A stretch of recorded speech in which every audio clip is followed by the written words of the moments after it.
മഹാഭാരതം ചരിത്രവും ജീവിത ദർശനവും എന്നൊരു വിഷയം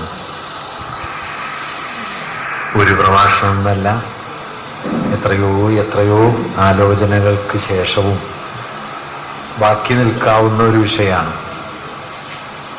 അതുകൊണ്ട് ഈ വിഷയത്തിൻ്റെ വ്യാപ്തി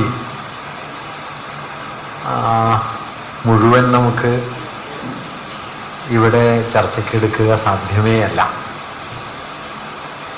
മഹാഭാരതം അറിയപ്പെടുന്നത് ഇന്ത്യയുടെ ഇതിഹാസം എന്നാണ്. ഇതിഹാസം എന്ന വാക്കിന് ഇന്ത്യൻ ഭാഷകളിൽ പൊതുവിലുള്ള അർത്ഥം ചരിത്രം എന്നാണ്. ഇതിഹാസ, ദസ് ഇറ്റ് ഹാപ്പൻസ്, അതിപ്രകാരം സംഭവിച്ചു എന്നാണ് ആ വാക്കിൻ്റെ ഒരു അർത്ഥം. അതുകൊണ്ട് ഇപ്രകാരമൊക്കെയാണ് നടന്നത് എന്ന രൂപേണ ഏകദേശം ഒരു 1.5 സഹസ്രാബ്ദമെങ്കിലും നീണ്ടു നിൽക്കുന്ന കാലയളവിൽ പലപ്പോഴായി കൂട്ടിയെഴുതപ്പെട്ട് ലോകത്തിലെ ഏറ്റവും ബൃഹത്തായ രചനകളിൽ ഒന്നായി മാറിത്തീർന്ന കൃതിയാണ് മഹാഭാരതം. ഒരു കൃതിയെന്നോ ഒരാളുടെ രചന എന്നോ ഒന്നും നമുക്ക് പറയുക വയ്യ. വ്യാസൻ രചിച്ചത് വ്യാസവിരചിതം എന്ന് നമ്മൾ പൊതുവെ പറയാറുണ്ട്. വ്യാസൻ പക്ഷെ ഒരാളല്ല. സംസ്കൃതത്തിൽ വ്യാസൻ എന്ന പദത്തിനർത്ഥം രസിക്കുന്നവൻ, രസിക്കുക എന്ന് പറഞ്ഞ സംശോധകൻ, കമ്പൈലർ എന്നൊക്കെ നമ്മൾ ഇംഗ്ലീഷിൽ പറയുന്ന പോലെ പരിശോധിച്ച് പലതിനെ കൂട്ടിയിണക്കി വേണ്ടാത്തത് ഒഴിവാക്കി വേണ്ടത് കൂട്ടിച്ചേർക്കുന്ന ഒരാൾ, എഡിറ്ററിനോ കമ്പൈലറിനോ ഒക്കെ ഇംഗ്ലീഷിൽ പറയുന്നതിന് സമാനമായ ഒരു അർത്ഥമേ വ്യാസൻ എന്ന പദത്തിനുള്ളൂ. വ്യാസൻ എന്ന പേര് തന്നെ പലപ്പോഴും പലരുടേതായിരിക്കാൻ സാധ്യതയുണ്ട്. കാരണം മഹാഭാരതത്തിലെ മൂലഭാഗങ്ങൾ മുതൽ മഹാഭാരതത്തിലെ പിൽക്കാല ഭാഗങ്ങൾ വരെ, അതായത് കുരുവംശത്തിൻ്റെ ആഭ്യന്തര കലഹത്തിൻ്റെ കഥ പറയുന്ന, കൗരവപാണ്ഡവ യുദ്ധത്തിൻ്റെ കഥ പറയുന്ന ആഖ്യാനാത്മക ഭാഗങ്ങൾ മുതൽ ശാന്തിപർവത്തിലെയും സഭാപർവത്തിലെയും ഒക്കെ വളരെ പ്രബോധനാത്മകമായ ഭാഗങ്ങൾ വരെയായി അതിവിപുലവും സങ്കീർണവുമാണ് മഹാഭാരതം. ഇതൊരു കൃതിയാണോ, ഒരു കാവ്യമാണോ എന്നൊക്കെ ഇതിനെക്കുറിച്ച് ചർച്ച നടത്തിയ പലരും ഇതിനെ ഒരു ഏകാത്മകമായ കൃതിയായോ കാവ്യമായോ സങ്കല്പിക്കുന്നത് ശരിയാകില്ല എന്ന അഭിപ്രായമുള്ളവരാണ്. ഏതാണ്ടൊരു BC 1000 ചേർന്നെങ്കിലും മഹാഭാരതത്തിൻ്റെ മൂലഭാഗങ്ങൾ രൂപപ്പെട്ടിരിക്കണം. ഭഗവത്ഗീതയും പിന്നീട് അനുഗീത എന്ന് വിളിക്കുന്ന ഭാഗവുമൊക്കെയാണ് ഏറ്റവും അവസാനം മഹാഭാരതത്തിൽ കൂട്ടിയിണക്കപ്പെട്ടത് എന്ന് കരുതുന്നു, ഭാഷാപരമായൊരു തെളിവുകളെയൊക്കെ മുൻനിർത്തി. അത് ഏതാണ്ടൊരു AD 4-ാം നൂറ്റാണ്ടോ 5-ാം നൂറ്റാണ്ടോ ഒക്കെ ആകാം. അങ്ങനെയാണെന്ന് വെച്ചാൽ ക്രിസ്തുവിനും 1000 വർഷം മുമ്പെങ്കിലും ആരംഭിച്ച് ക്രിസ്തുവർഷം 500, 600 വരെ ഒക്കെ നീളുന്ന 1500 1600 വർഷക്കാലത്തെ ഉത്തരഭാരത ജീവിതത്തിൻ്റെ സവിശേഷവും ഇന്ത്യൻ ജീവിതത്തിൻ്റെ സാമാന്യവുമായ ഒരു ഉള്ളടക്കമാണ് മഹാഭാരതത്തിൽ ഉള്ളത്. പല കാലങ്ങളിൽ പലതായി കൂട്ടിയിണക്കപ്പെട്ടതാണ്. എങ്കിലും ഒരു കേന്ദ്രാഖ്യാനം അങ്ങനെ തുടരുകയും ചെയ്യുന്നുണ്ട്. ഇങ്ങനെ ഇത്രയും വലിപ്പമുള്ളതുകൊണ്ടാണ് മഹാഭാരതത്തിൻ്റെ ഫലശ്രുതിയായി പലപ്പോഴും പറയാറുള്ള ഒരു വാക്യമുണ്ടല്ലോ, ലോകത്തിലുള്ളത് ഇതിൽ കാണാൻ പറ്റും, പക്ഷെ ഇതിലില്ലാത്തത് ലോകത്തിൽ എവിടെയും കാണാനാവില്ല എന്ന ഒരു വാക്യം. യദി ഹാസ്തി തദന്യത്ര എന്നെ ഹാസ്തിന തത്ക്വചിത് എന്ന് പറയും. ലോകത്തിലുള്ളത് മുഴുവൻ ഇതിലുണ്ട്, ഇതിലില്ലാത്തതൊന്നും ലോകത്തിലില്ല എന്നത് ഒരു വെറും ആലങ്കാരിക പ്രസ്താവനയല്ല, 100% സത്യവുമല്ല കേട്ടോ. ലോകത്തിലുള്ളത് മുഴുവൻ മഹാഭാരതത്തിലില്ല. ഇപ്പൊ നമ്മുടെ നാട്ടിലുള്ള പലതും മഹാഭാരതത്തിലില്ല. ബഷീർ പറഞ്ഞ പോലെ സുന്നത്ത് കല്യാണം മഹാഭാരതത്തിലില്ല. അതുകൊണ്ട് എല്ലാം മഹാഭാരതത്തിലുണ്ടെന്ന് കരുതണ്ട, അതൊരലങ്കാരമാണ്. അലങ്കാരമാണെങ്കിലും ആ പ്രസ്താവനയ്ക്കൊരർത്ഥമുണ്ട്. കാരണം ഒരർത്ഥത്തിൽ മനുഷ്യൻ ചെന്ന് പെടാവുന്ന ഏതാണ്ട് എല്ലാ പ്രതിസന്ധികളും സങ്കീർണതകളും വൈരുദ്ധ്യങ്ങളും ഒക്കെ മഹാഭാരതത്തിൻ്റെ ഉള്ളിൽ പല അടരുകളായിട്ട് വേണമെങ്കിൽ നമുക്ക് കാണാം എന്നതാണ് അതിൻ്റെ ഒരു സാധ്യത.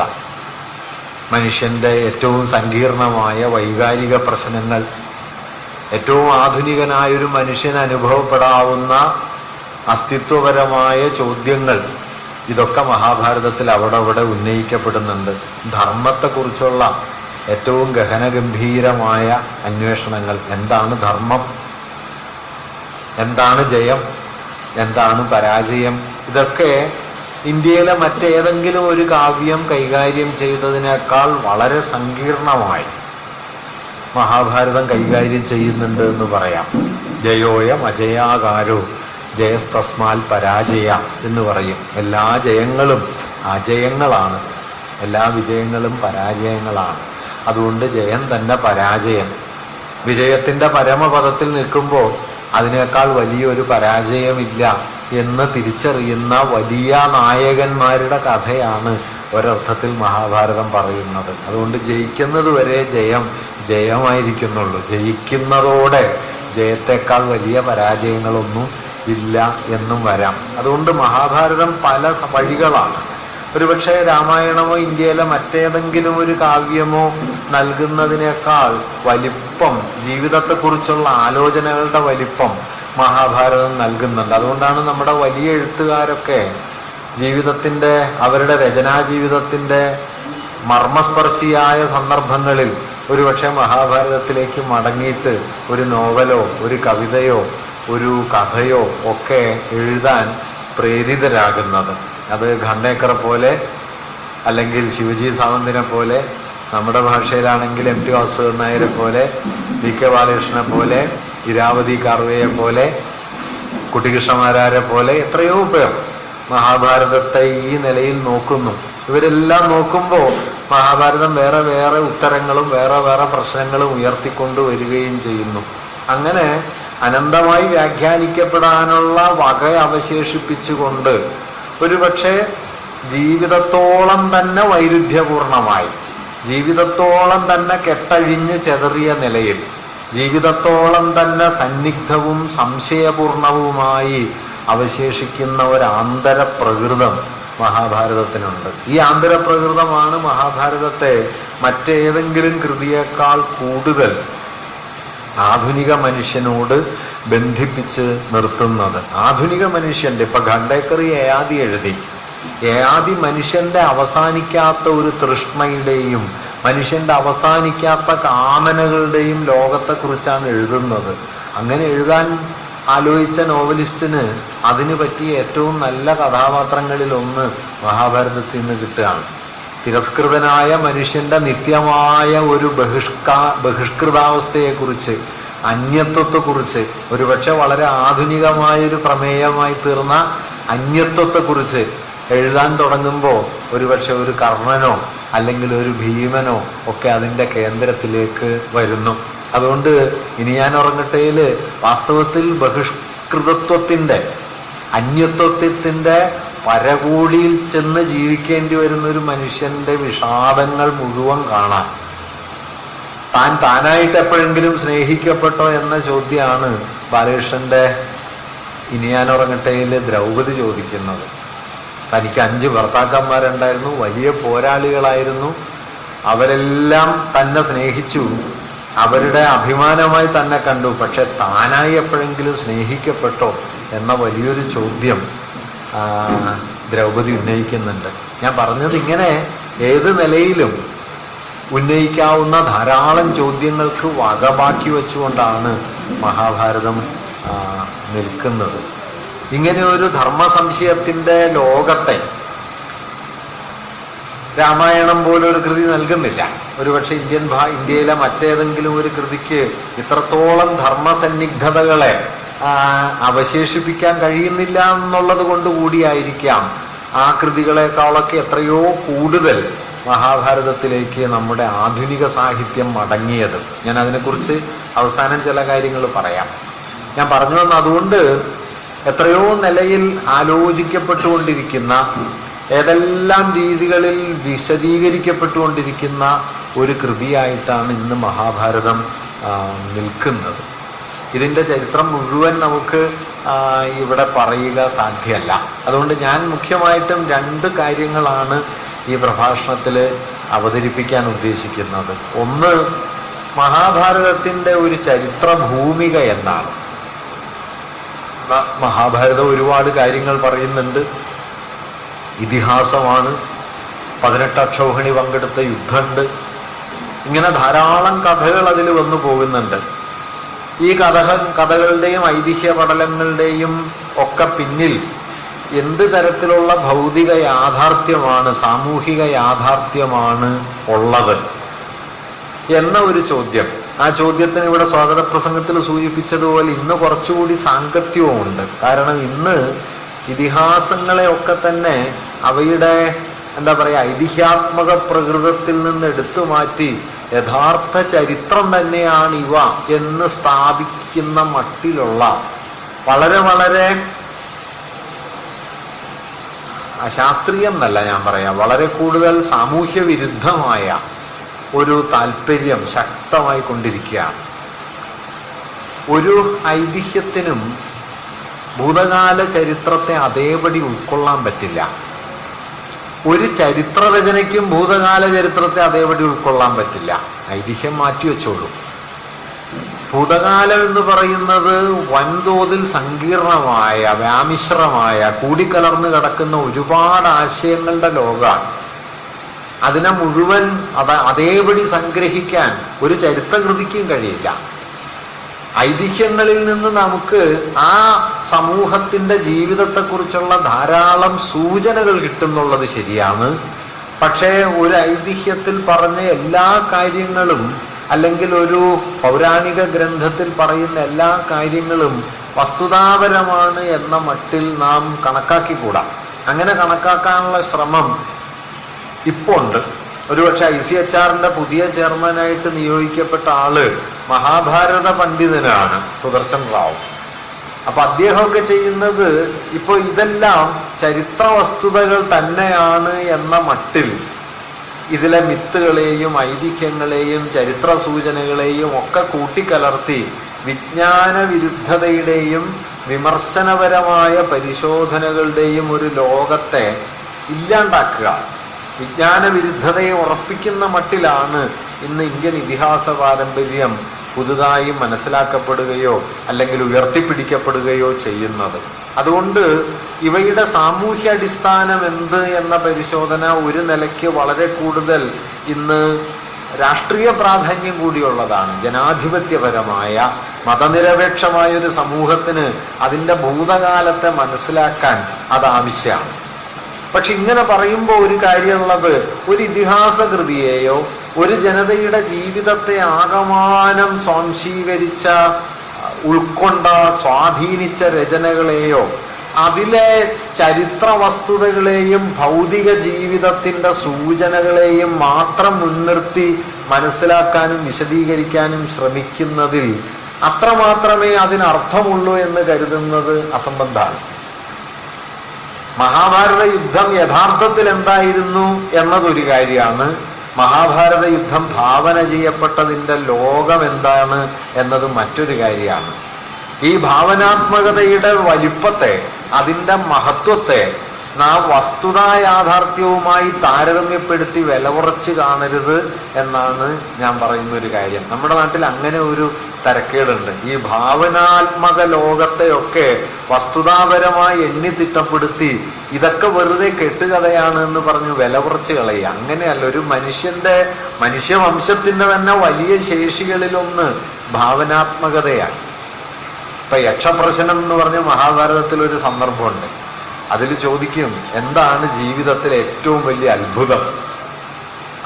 അപ്പൊ അതിനുള്ള ഉത്തരം എന്താണെന്ന് വെച്ച് കഴിഞ്ഞാൽ, ഇത്രയും മരണങ്ങൾ, ഇത്രയും യാതനകൾ നാം നിത്യേന എന്നോണം നമുക്ക് ചുറ്റും കണ്ടുകൊണ്ടിരുന്നിട്ടും, ഈ മരണങ്ങളുടെ നടുവിൽ ദിവസവും ജീവിച്ചിട്ടും ഇതൊന്നും നമുക്ക് ബാധകമല്ല എന്ന് കരുതി സന്തോഷത്തോടെ ജീവിക്കാൻ മനുഷ്യർക്ക് കഴിയുന്നല്ലോ.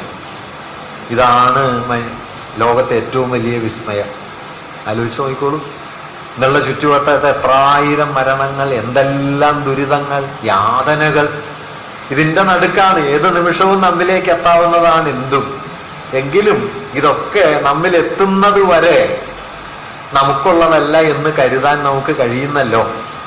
അതാണ് ജീവിതത്തിലെ ഏറ്റവും വലിയ വിസ്മയം എന്ന് മഹാഭാരതത്തിൽ ഒരു സന്ദർഭത്തിൽ പറയുന്നുണ്ട്, യക്ഷപ്രശ്നത്തിൽ. ഞാൻ പറഞ്ഞ അങ്ങനെയുള്ള വലിയ ആലോചനകൾ, ദാർശനികമായ വലിയ വലിയ അന്വേഷണങ്ങൾ, ഭഗവത്ഗീത പോലൊരു ഗ്രന്ഥം അക്കാലം വരെ ഇന്ത്യയിൽ രൂപപ്പെട്ട എല്ലാ വിജ്ഞാന സമീപനങ്ങളെയും ക്രോഡീകരിച്ച് ഒരു യുദ്ധസന്ദർഭത്തിൻ്റെ കേന്ദ്രത്തിൽ അത്യന്തം നാടകീയമായി അവതരിപ്പിക്കുകയാണ് ഭഗവത്ഗീത ചെയ്യുന്നത്. ഭഗവത്ഗീത യഥാർത്ഥത്തിൽ നടക്കുക സാധ്യമല്ല. ഇപ്പോ 800ഓളം ശ്ലോകങ്ങളുള്ള ഭഗവത്ഗീത ഒന്നാം ദിവസം യുദ്ധാരംഭ വേളയിൽ ഉപദേശിക്കപ്പെട്ടു എന്നാണല്ലോ. അത് വസ്തുതാപരമായി നടക്കുക സാധ്യമല്ലല്ലോ. ഇപ്പൊ കൊസാംബി പറയുന്നത്, അതായത് 1 മിനിറ്റ് കൊണ്ട് ഒരു ശ്ലോകം എന്ന കണക്കെടുത്താൽ പോലും 800ഓളം ശ്ലോകങ്ങൾ ഉപദേശിച്ച് തീരണമെങ്കിൽ 13 മണിക്കൂറിലധികം വേണം. അപ്പൊ രാവിലെ 6 മണിക്ക് യുദ്ധം തുടങ്ങിയാൽ രാത്രി 7:30 ആവും ഭഗവത്ഗീത കഴിയുമ്പോൾ. അതുകൊണ്ട് ഇതൊന്നും നടക്കണ കാര്യമല്ല. എന്ന കണക്ക് വെച്ച് ഭഗവത്ഗീത ഇല്ല എന്ന് കരുതരുത്. ഭഗവത്ഗീത പ്രവർത്തിച്ചുകൊണ്ടിരിക്കുകയാണ്. അതിന് വേറൊരു തലത്തിൽ സമൂഹത്തിന് സ്വാധീനമുണ്ട്. ഞാൻ പറയുന്നത് ഇതിൻ്റെ വസ്തുതാപരമായ ഉള്ളടക്കവും അതിൻ്റെ ഭാവാത്മകമായ പ്രവർത്തനവും തമ്മിൽ ധാരാളം അകലുണ്ട്. വസ്തുതാപരമായ ഉള്ളടക്കത്തെ മുൻനിർത്തി ഇതിൻ്റെ ഭാവാത്മകമായ ജീവിതത്തെ നമ്മൾ വില കുറച്ച് കാണേണ്ടതില്ല. അതേസമയം ഭാവാത്മകതയെ സത്യമായി കരുതി അതാണ് വസ്തുയാഥാർത്ഥ്യമെന്ന് വാദിച്ചുറപ്പിക്കുന്ന മതയാഥാസ്ഥിതികത്വത്തോട് നാം വിട്ടുവീഴ്ച ചെയ്തുകൂടാതാനും. അതുകൊണ്ട് എന്തിനാണ് ചരിത്രം അറിയുന്നത് എന്ന് ചോദിച്ചാൽ ഇത്രയേ ഉള്ളൂ ഇതിലെന്ന് ഇതിനെ വില കുറയ്ക്കാൻ വേണ്ടിയിട്ടല്ല, മറിച്ച് ഇതാണ് പരമസത്യം എന്ന് പറയുമ്പോൾ അല്ല എന്നുള്ള തിരിച്ചറിവോടെ ഇതിൻ്റെ ഭൗതിക പശ്ചാത്തലം എന്താ ഇങ്ങനെയൊക്കെയാണ്, ബാക്കി ഇതിൻ്റെ ഭാവനയുടെ ഒരു വിശാല ലോകമാണ്. ഞാൻ ഒന്നുകൂടി പറയട്ടെ, ഭാവന മനുഷ്യനെ സംബന്ധിച്ച് ഏറ്റവും പ്രധാനപ്പെട്ട കാര്യമാണ്. ഭാവനാത്മകത കൊണ്ടാണ് മനുഷ്യർ സമൂഹമായി ജീവിക്കുന്നത്. അല്ലാതെ നമ്മൾ ആട്ടിൻപറ്റങ്ങളെ പോലെ, ഉറുമ്പിൻ്റെ കൂട്ടങ്ങളെ പോലെ, ഒരുമിച്ച് പറക്കുന്ന കിളികളെ പോലെ കേവലമായ ഒരു ജൈവ പ്രേരണ കൊണ്ടല്ല, മറിച്ച് ഭാവനാത്മകത കൊണ്ടാണ്. ഇപ്പൊ പലസ്തീനിൽ യുദ്ധം നടക്കുന്നു, കുഞ്ഞുങ്ങളെ ബോംബെറിഞ്ഞ് കൊല്ലുന്നു, നമ്മൾ റോട്ടിൽ പ്രകടനം നടത്തുന്നു. എന്തിനു വേണ്ടിയിട്ടാണ്? ഈ കൊല്ലപ്പെട്ട കുഞ്ഞുങ്ങൾ നമ്മുടെ ആരുടെ ഒന്നുമല്ല. ആ കുഞ്ഞുങ്ങളെ നിങ്ങൾ അറിയില്ല. ആ കുഞ്ഞുങ്ങളുടെ മരണം നിങ്ങളെ ഒരു തലത്തിലും സ്പർശിക്കില്ല. നിങ്ങൾ ഇവിടെ നടത്തുന്ന പ്രകടനം കൊണ്ട് പ്രത്യേകിച്ച് ചിലപ്പോൾ ഒരു ഫലവും ഉണ്ടാവുകയുമില്ല. എങ്കിലും നാം നടത്തും. എൻ വി കൃഷ്ണമാര് പണ്ട് പറഞ്ഞ പോലെ, എങ്ങു മനുഷ്യന് ചങ്ങല കയ്യിൽ അങ്ങൻ കയ്യുകൾ നൊന്തിയിടുന്നു, എങ്ങോ മർദ്ദനം അവിടെ പ്രഹരം വീഴുവത് എൻ്റെ പുറത്താവുന്നു എന്നറിയാനുള്ള ശേഷിയുടെ പേരാണ് മനുഷ്യന്റെ ഭാവനാത്മകത. ഒരു കിളിയും വേറെ ഏതെങ്കിലും കിളിക്ക് അമ്പേറ്റതിനെ ചൊല്ലി കരഞ്ഞിട്ടില്ല. ഒരു കിളിക്ക് അമ്പേൽക്കുമ്പോൾ ഒരു കവിയുടെ ഭാവനാത്മകത ഉണർന്നിട്ടാണ് മനുഷ്യവംശ ചരിത്രത്തിലെ എക്കാലത്തെയും വലിയ വിലാപങ്ങളിലൊന്ന് പുറപ്പെടുകയാണ്, മാ നിഷാദ. രാമായണത്തിലാകെ ഇത്രേ ഉള്ളൂ കേട്ടോ. ഈ ഒരൊറ്റ വാക്കാണ് രാമായണത്തിന്റെ ഹൃദയം, അരുത് എന്നാണ്. ഈ രാമൻ ഇതാണ്. ഈ രാമനോടും ലോകത്തോടും രാമായണം പറയുന്നത് ഇതാണ്, ഈ അരുത് എന്നാണ്. ലോകത്തൊക്കെ ഒറ്റ കാവ്യമേ ഉള്ളൂ ഇങ്ങനെ അരുത് എന്നുള്ള ഒരു വിലക്കോടെ ആരംഭിക്കുന്ന കാവ്യം. ആ വിലക്ക് മനസ്സിലുണ്ടാവുക എന്നുള്ളതാണ് രാമായണം മനസ്സിലുണ്ടാവുക. അത് ഹിംസയോടുള്ള വിലക്കാണ് അരുതെന്ന്. ഈ ഹിംസയോടുള്ള വിലക്കാണ്. ആ വിലക്ക് മനസ്സിലില്ലെങ്കിൽ പിന്നെ നിങ്ങൾ രാമായണം വായിച്ചിട്ട് കാര്യമൊന്നുമില്ല.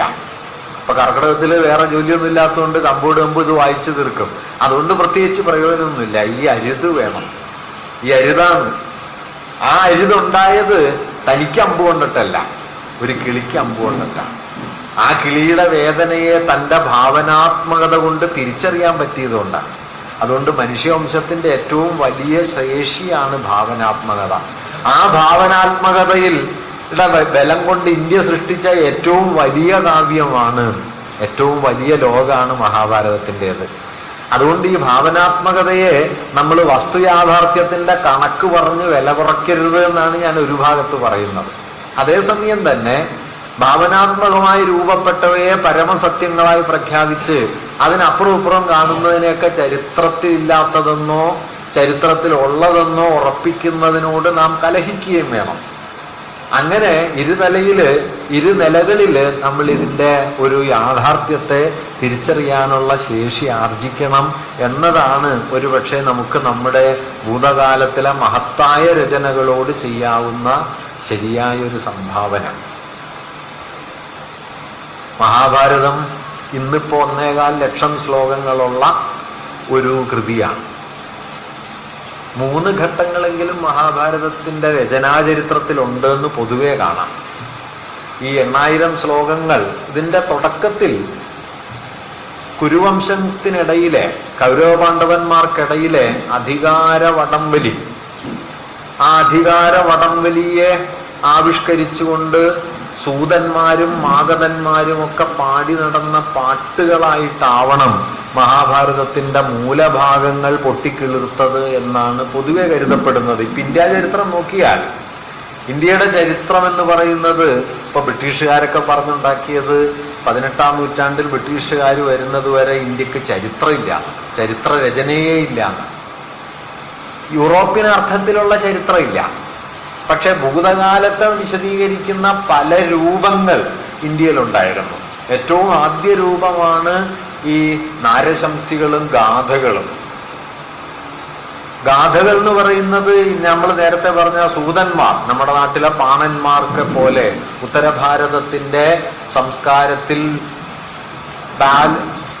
പാട്ട് ഗായക കവികളായി അലഞ്ഞു തിരിയുന്നവർ, ഈ സൂതന്മാർ പാടി നടന്ന പാട്ടുകൾ, മാഗധന്മാർ പാടി നടന്ന പാട്ടുകൾ, വംശാവലികളെക്കുറിച്ച്, വംശങ്ങൾക്കിടയിലെ മത്സരപ്പോരുകളെക്കുറിച്ച്, അവർ നടത്തിയ യുദ്ധങ്ങളെക്കുറിച്ച് ഒക്കെയുള്ള ധാരാളം പാട്ടുകൾ.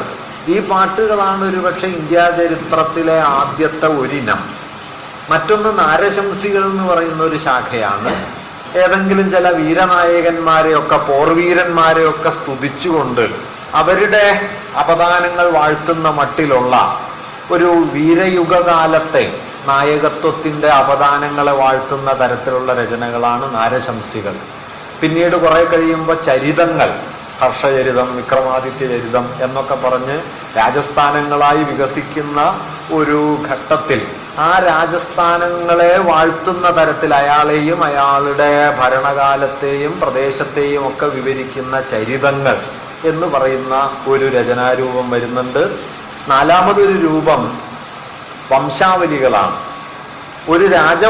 ഒരു രാജാവിനെയല്ല, ഒരു രാജപരമ്പരയെ, അതായത് ഒരു രാജവംശം എന്നതൊരു വ്യക്തിയിൽ നിന്ന് ഒരു ദീർഘവംശമായി വികസിക്കുമ്പോൾ ആ രാജവംശത്തെ ഐതിഹ്യപ്രധാനമായ ഒന്നാക്കി മാറ്റുകയും ഭൂതകാലത്തെ സൂര്യചന്ദ്രനിൽ നിന്നോ അല്ലെങ്കിൽ സൂര്യവംശത്തിൽ നിന്നോ ചന്ദ്രവംശത്തിൽ നിന്നോ ആരംഭിച്ചതാണ് എന്ന മട്ടിൽ കെട്ടിച്ചമച്ചുണ്ടാക്കുകയും ചെയ്യുന്ന വംശാവലികൾ. ഇങ്ങനെ എത്രയോ രൂപങ്ങൾ. ഇതെല്ലാം കഴിഞ്ഞിട്ടാണ്, ഇവയൊക്കെ കൂടിക്കലർന്ന നിലയിലാണ് വാസ്തവത്തിൽ മഹാഭാരതം വരുന്നത്. അതുകൊണ്ട് മഹാഭാരതത്തിന്റെ തുടക്കം പൊതുവേ ചരിത്രകാരന്മാർ കരുതുന്നത്, ഞാൻ ഇനി പറയുന്നത് മുഴുവൻ ഇതിന്റെ ചരിത്ര വസ്തുതകളാണ് കേട്ടോ. ചരിത്ര വസ്തുതകളാണെന്ന് പറയുമ്പോൾ ഞാൻ പറയുന്നതാണ് ഇതിന്റെ അവസാന വാക്ക് എന്നുള്ള അർത്ഥത്തിലല്ല. ഇപ്പൊ കൈവന്ന വിവരങ്ങളെ വച്ച് ഇതിനെ വസ്തുതാപരമായി വിശദീകരിക്കുന്നത് ഇങ്ങനെയാണ്. പുതിയ വിവരങ്ങൾ വന്നാൽ നിശ്ചയമായിട്ടും നമുക്കിതിനെ മാറ്റി ആലോചിക്കാവുന്നതാണ്. അങ്ങനെ മാറി മാറി ആലോചിച്ചാണ് ഈ ആലോചനകൾ ഇവിടം വരെ എത്തിയത്. അത്രയും മനസ്സിലാക്കേണ്ടതുള്ളൂ. പൊതുവെ കരുതുന്നത് ക്രിസ്തുവിന് ഒരു 1000 കൊല്ലം മുമ്പ്, ഏതാണ്ട് BC 800 അതിന് തൊട്ട് മുമ്പോ ഒക്കെയായി കുരുവംശങ്ങൾ തമ്മിലുള്ള ഒരു കലഹം നടന്നിട്ടുണ്ട്. കുരുക്ഷേത്ര യുദ്ധം എന്ന് നാം മഹാഭാരതത്തിൽ കാണുന്നത് നടന്ന ഒരു സംഘർഷം തന്നെയാണ്. അതേ അളവിലും അനുപാതത്തിലൊന്നുമല്ല. അതേ അളവിലും അനുപാതത്തിലും യുദ്ധം നടക്കുക സാധ്യവുമല്ല. കാരണം നിങ്ങൾക്ക് മഹാഭാരതത്തിൽ അറിയാവുന്ന ഒരു കാര്യം, 18 അക്ഷൗഹിണി ഒരു യുദ്ധത്തിൽ പങ്കെടുത്തു എന്നാണ്. കുരുക്ഷേത്ര യുദ്ധത്തിൽ 18 മഹാഭാരതത്തിലെ ഒരു സേക്രഡ് നമ്പറാണെന്ന് അറിയാമല്ലോ, ഒരു വിശുദ്ധ സംഖ്യയാണ്. 18 ദിവസത്തെ യുദ്ധം, 18 അക്ഷൗഹിണി, മഹാഭാരതത്തിൽ 18 പർവം, ഭഗവത്ഗീത 18 അധ്യായം, ഇങ്ങനെ 18 മഹാഭാരതത്തിൽ ആവർത്തിച്ചുകൊണ്ടേയിരിക്കുന്ന ഒരു വിശുദ്ധ സംഖ്യയാണ്. 18 അക്ഷൗഹിണി പങ്കെടുക്കുക സാധ്യമല്ല. കാരണം ഒരു അക്ഷൗഹിണി എന്ന് പറഞ്ഞു കഴിഞ്ഞാൽ 21,870 എന്നാണ് എൻ്റെ ഓർമ്മ. അത്രയും ആന, അത്രയും തേര്, അതിൻ്റെ 3 ഇരട്ടി കുതിര, 5 ഇരട്ടി കാലാള് എന്ന് പറഞ്ഞാൽ ഒരു അക്ഷൗഹിണിയിൽ ഏതാണ്ട് 2.25 ലക്ഷം ആള് വരും. 18 അക്ഷൗഹിണി എന്ന് പറഞ്ഞു കഴിഞ്ഞാൽ ഏതാണ്ട് ഒരു 40 ലക്ഷം ആള് വരും. 40 ലക്ഷം ആളുകൾ പങ്കെടുക്കുന്ന ഒരു സൈന്യം ഉണ്ടാവുക എന്ന് പറഞ്ഞാൽ, ഇന്ന് നമ്മുടെ സൈനിക സംവിധാനത്തെ കുറിച്ചുള്ള അറിവുകൾ വെച്ച് നോക്കിയാൽ ഒരു 20 കോടിയെങ്കിലും ജനസംഖ്യ വേണം. കാരണം നമുക്കറിയാമല്ലോ, ഒരു 100 പേരുള്ള ഒരു ജനതയിൽ 100 പേർക്ക് യുദ്ധം ചെയ്യാൻ പറ്റില്ലല്ലോ. 50 പേര് സ്ത്രീകളാണ്. സ്ത്രീകൾ യുദ്ധത്തിൽ പങ്കെടുക്കുന്നില്ല. കുഞ്ഞുങ്ങള്, വൃദ്ധന്മാര് അവർ പങ്കെടുക്കുന്നില്ല. ബാക്കിയുള്ള 10-30 പേരിൽ നിന്ന് ഭരണം നടത്താൻ ആൾ വേണം, കച്ചവടം നടത്താൻ ആൾ വേണം, കൃഷി നടത്താൻ ആൾ വേണം, ഭരിക്കാൻ ആളുകൾ വേണം. ഇതെല്ലാം കഴിഞ്ഞ് ബാക്കി വരുന്ന 4-5 പേർക്കാണ് 100 പേരിൽ സ്ഥിരം സൈന്യമായി നിൽക്കാൻ പറ്റൂ. അല്ലാതെ 100 ആളുള്ള സമൂഹത്തിൽ 100 പേർക്കും സൈനികരാകാൻ പറ്റില്ല. അപ്പൊ 40 ലക്ഷം വരുന്ന സൈനിക സമൂഹം ഉണ്ടാവണമെങ്കിൽ, സ്ഥിരം സൈന്യം ഉണ്ടാവണമെങ്കിൽ ജനസംഖ്യ 20 കോടിയെങ്കിലും ഏറ്റവും ചുരുങ്ങിയത് വേണം. 1881 ബ്രിട്ടീഷ് ഗവൺമെന്റ് ഇന്ത്യയിൽ നടത്തിയ സെൻസസിൽ ഇന്ത്യയിലെ ജനസംഖ്യ 20 കോടി ആയിട്ടില്ല. 1881, 19-ാം നൂറ്റാണ്ട് അവസാനിക്കാറായി. അതുകൊണ്ട് ഇതൊന്നും സാധ്യമല്ല. അപ്പൊ നമുക്കറിയുന്ന ഏറ്റവും വലിയ, ചരിത്രത്തിലെ ഏറ്റവും വലിയ സൈന്യം ചന്ദ്രഗുപ്ത മൗര്യന്റെയാണ്. അത് ഏതാണ്ട് 4 ലക്ഷം പേരുണ്ട് എന്നാണ് ഈ ഗ്രീക്ക് രേഖകളിൽ കാണുന്നത്. ഗ്രീക്ക് രേഖകളായതുകൊണ്ട് ശത്രുവിന്റെ വലിപ്പം പൊലിപ്പിച്ച് പറഞ്ഞതാകാനും വഴിയുണ്ട്. എന്തായാലും 4 ലക്ഷമാണ് BC 3-ാം നൂറ്റാണ്ടിലോടെ അടുത്ത കാലത്ത് ഇന്ത്യയിലുള്ള ഏറ്റവും വലിയ സൈന്യം. അതുകൊണ്ട് BC 10-ാം നൂറ്റാണ്ടിലോ മറ്റോ 40 ലക്ഷം പേരുള്ള ഒരു സൈനിക സംഘം ഉണ്ടാവുക സാധ്യമല്ല. അതുകൊണ്ട് മഹാഭാരതത്തിൽ പറഞ്ഞ കണക്കിൽ യുദ്ധമൊന്നും നടന്നിട്ടുണ്ടാവില്ല. പക്ഷെ യുദ്ധം നടന്നിട്ടുണ്ട് എന്നുള്ളത് പൊതുവെ അംഗീകരിക്കപ്പെട്ടിട്ടുണ്ട്. ഇപ്പൊ മഹാഭാരതം കെട്ടുകഥയല്ല. ഇപ്പൊ സ്ഥലങ്ങളൊന്നും ഇല്ലാത്തതല്ല. ഇന്ദ്രപ്രസ്ഥം എന്ന് പറഞ്ഞാൽ എല്ലാവർക്കും അറിയാം, അത് ഡൽഹിയാണ്. ഹസ്തിനപുരി, അല്ലെങ്കിൽ വിരാടദേശം ജയ്പൂരാണ്, അല്ലെങ്കിൽ അരക്കില്ല മീററ്റാണ്, മീററ്റിലെ ബർണാവ, ഹസ്തിനപുരി മീററ്റാണ്. ഇതൊക്കെ നമുക്ക് ഇന്ന് ഏകദേശം അറിയുന്നതാണ്. അല്ലെങ്കിൽ മഹാഭാരതത്തിൽ പറയുന്ന കൗശംബി, കോസലം, മഗധ, അംഗം, വംഗം തുടങ്ങിയ മഹാജനപദങ്ങൾ ഇതൊക്കെ ഉള്ളതാണ്. ഇപ്പൊ മഹാഭാരത യുദ്ധത്തിലേക്ക് കേരളത്തിൽ നിന്ന് അരി ചെന്നതായിട്ട്, അരി കൊണ്ടുപോയതായിട്ടൊക്കെ മഹാഭാരതം പറയുന്നുണ്ട്. ഇത് അതുകൊണ്ട് മഹാഭാരതം എന്ന് പറയുന്നത് സമ്പൂർണമായൊരു കൽപ്പിത കഥയല്ല. മറിച്ച് ഈ കുരുവംശത്തിനിടയിൽ എന്താണ് കുരുവംശത്തിന്റെ പ്രകൃതം എന്ന കാര്യം ഞാൻ പിന്നാലെ പറയാം. കുരുവംശത്തിനിടയിൽ അധികാരത്തെ ചൊല്ലി നടന്ന ഒരു വടംവലി, ഒരു തർക്കം, ഒരു സംഘർഷം. ആ സംഘർഷത്തിന്റെ കഥ സൂതന്മാരും മാഗധന്മാരും ഒക്കെ പാടി നടന്നതായിരിക്കണം മഹാഭാരതത്തിന്റെ തുടക്കം. അത് BC 10-ാം നൂറ്റാണ്ടോടെയൊക്കെ അത് തുടങ്ങിയിട്ടുണ്ടാവണം. ഈ ഗാനരൂപങ്ങൾ വരവ് 10-ാം ശതകത്തോട് ചേർന്ന്. പിന്നീട് പതിയെ പതിയെ ഈ സൂതന്മാരും മാഗധന്മാരും പാടി നടന്ന ആദ്യത്തെ ഈ ഫോർമാറ്റിൽ ഏതാണ്ട് 8000 ശ്ലോകങ്ങളെ ഉണ്ടായിരുന്നുള്ളൂ എന്നും ആ 8000 ശ്ലോകങ്ങൾ ഉൾപ്പെട്ട മഹാഭാരതത്തിന്റെ ബീജരൂപത്തിനെ വിളിച്ചിരുന്നത് ജയം എന്ന പേരിലാണ് എന്നും നമുക്ക് ഇന്നറിയാം. കാരണം മഹാഭാരതത്തിന്റെ ആദ്യത്തെ വന്ദന ശ്ലോകം തന്നെ അങ്ങനെ ഒന്നാണ്. നാരായണ നമസ്കൃത്യം നരം ചൈവം നമോത്തമം ദേവീം സരസ്വതീം വന്ദേ ജയമുദീരയേൽ, ജയത്തെ ഉരുവിടുന്നു എന്ന് പറഞ്ഞിട്ടാണ് നാരായണനെയും നരോത്തമനായ നരനെയും ദേവിയെയും വ്യാസനെയും സരസ്വതിയെയും വണങ്ങിക്കൊണ്ട് ജയം ആലപിക്കുന്നു. ജയം എന്ന പേരാണ്. ഈ ജയം മഹാഭാരതത്തിന്റെ മൂലഭാഗമാണ്. ഈ മൂലകൃതിക്ക് ഏതാണ്ട് 8000 ശ്ലോകങ്ങളെ ഉള്ളൂ എന്നാണ് കരുതുന്നത്. പിന്നീട് 2-ാം ഘട്ടത്തിൽ ഇപ്പൊ മഹാഭാരതത്തിന്റെ ആഖ്യാനം നോക്കിയാൽ നിങ്ങൾക്ക് ഒരുപക്ഷെ ലോകത്ത് കഥ പറച്ചിലിന്റെ ക്രമം, നരേറ്റീവ് ടെക്നിക്ക്, അത് ഇത്രയും വിചിത്രമായ രൂപത്തിൽ മഹാഭാരതത്തിൽ കാണുന്നത് പോലെ എവിടെയും കാണാൻ പറ്റില്ല. അപ്പൊ നമ്മൾ സാധാരണ first person narrative, second person narrative, third person narrative എന്ന് പറയും. ഫസ്റ്റ് പേഴ്സൺ നരേറ്റീവ് എന്ന് പറഞ്ഞാൽ ഞാൻ എൻ്റെ കഥ പറയാം. തേർഡ് പേഴ്സൺ നരേറ്റീവ് എന്ന് പറഞ്ഞാൽ ഞാൻ നിങ്ങളുടെ കഥ പറയാം.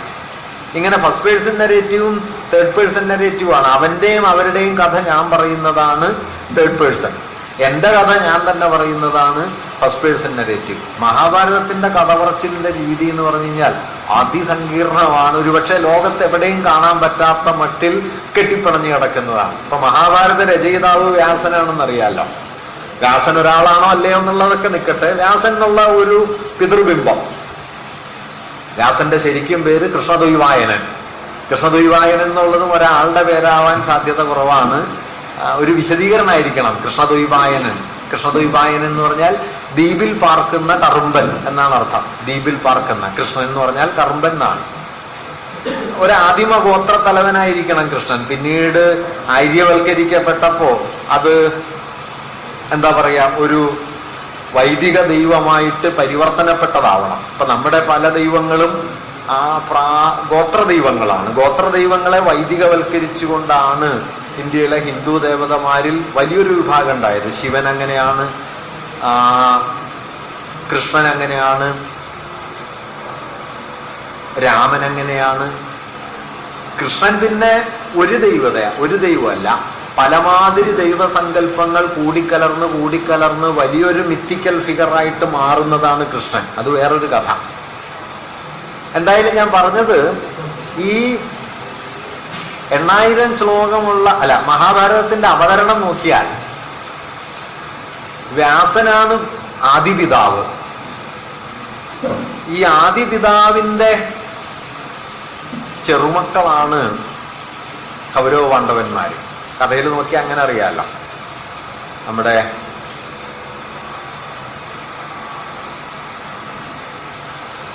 ശന്തനുവിന്റെ ഭാര്യയാണല്ലോ സത്യവതി. സത്യവതിക്ക് ജനിച്ച മകനാണ്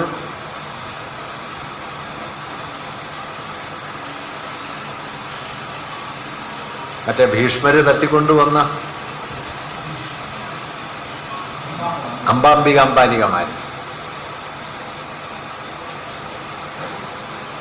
ഈ അംബാംബിക അംബാലികമാർക്ക് അതില് അംബ സാല്വനെ തേടിപ്പോയി തീയിൽ ചാടി മരിച്ചു. അംബികയെ അംബാലികയാണ് വിവാഹം കഴിച്ചത്, വിചിത്രവീര്യൻ. വിചിത്രവീര്യന് പക്ഷേ കുഞ്ഞുങ്ങൾ ജനിച്ചില്ല. വിചിത്രവീര്യൻ മരണപ്പെടുകയും ചെയ്തു.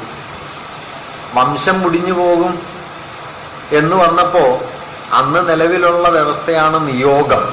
ഈ നിയോഗത്തെ വെച്ച് നോവൽ എഴുതിയതാണ് പെരുമാൾ മുരുകനെ ഓടിക്കാൻ കാരണം.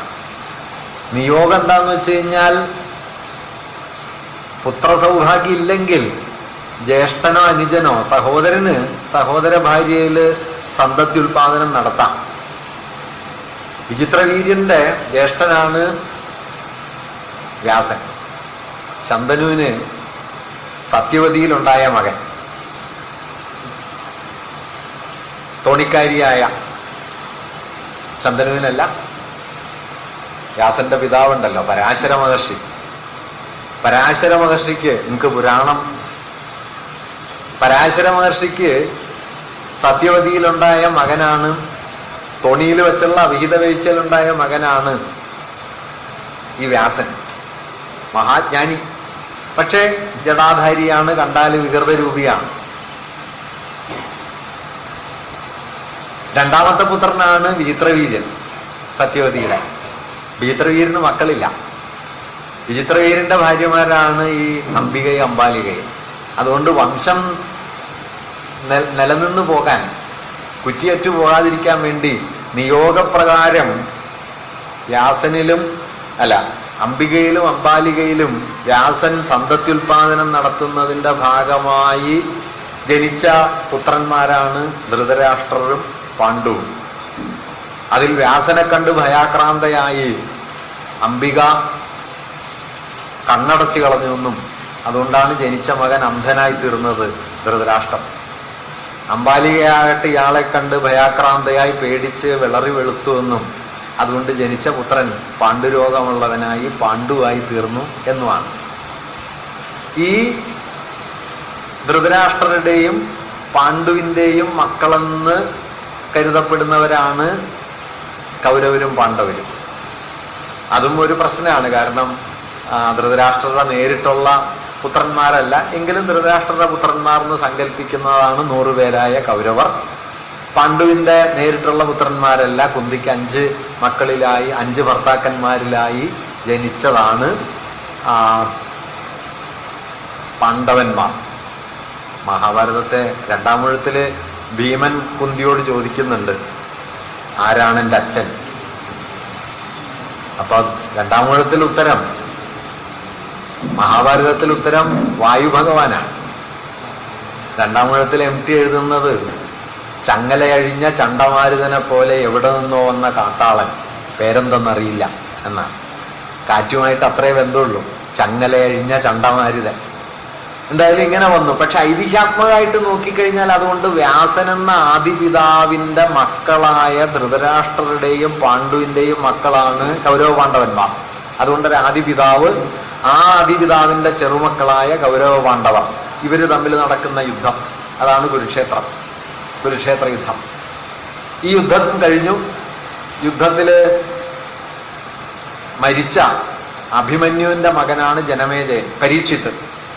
പരീക്ഷിത്തിന്റെ മകനാണ് ജനമേജയൻ.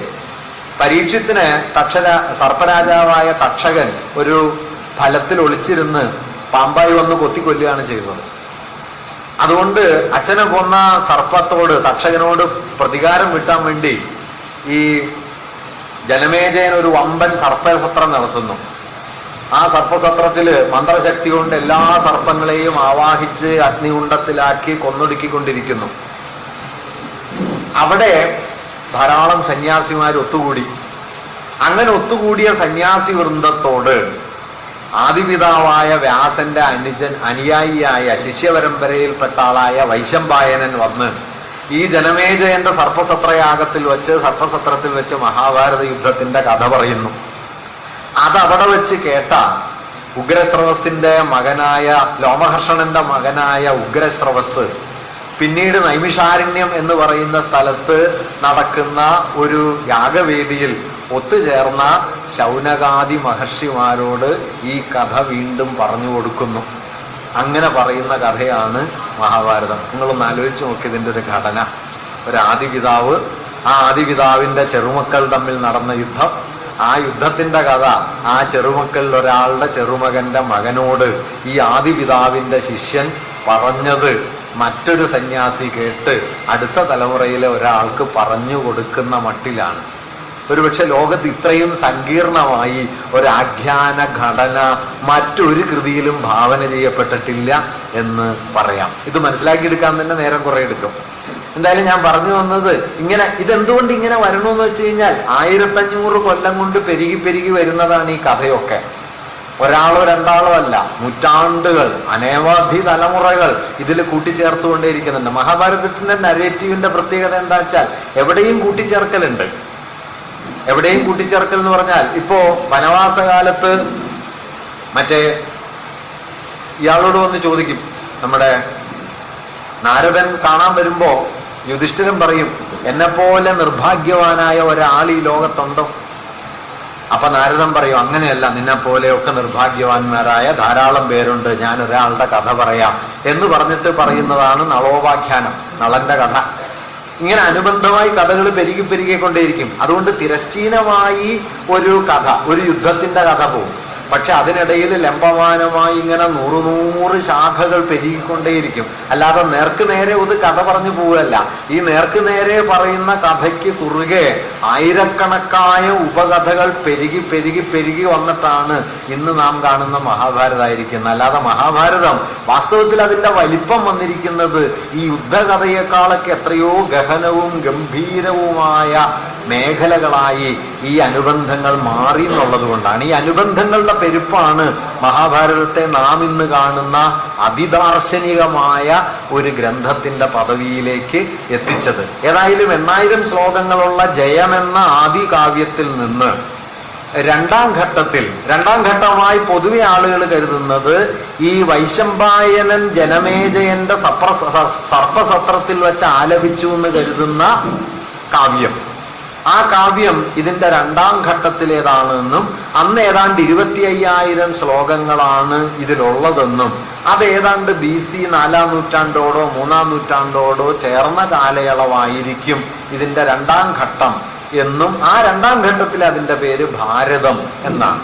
അങ്ങനെ 8,000 ശ്ലോകമുള്ള ആദ്യഘട്ടത്തിലെ ജയത്തിൽ നിന്ന് ഏതാണ്ട് 700 കൊല്ലം കൊണ്ട് രണ്ടാം ഘട്ടത്തിലെ 25,000-ഓളം ശ്ലോകങ്ങളുള്ള ഭാരതം എന്ന ഗ്രന്ഥരൂപത്തിലേക്ക്, കാവ്യരൂപത്തിലേക്ക് അത് വികസിക്കുന്നു. BC 3-ാം ശതകം മുതൽ AD 6-ാം നൂറ്റാണ്ട് വരെയുള്ള ഏതാണ്ട് ഒരു 900 വർഷത്തോളം നീണ്ടു നിൽക്കുന്ന കാലം, പിൽക്കാല പുരാണങ്ങളുടെ, ഭാഗവതത്തിന്റെ ഒക്കെ കാലം.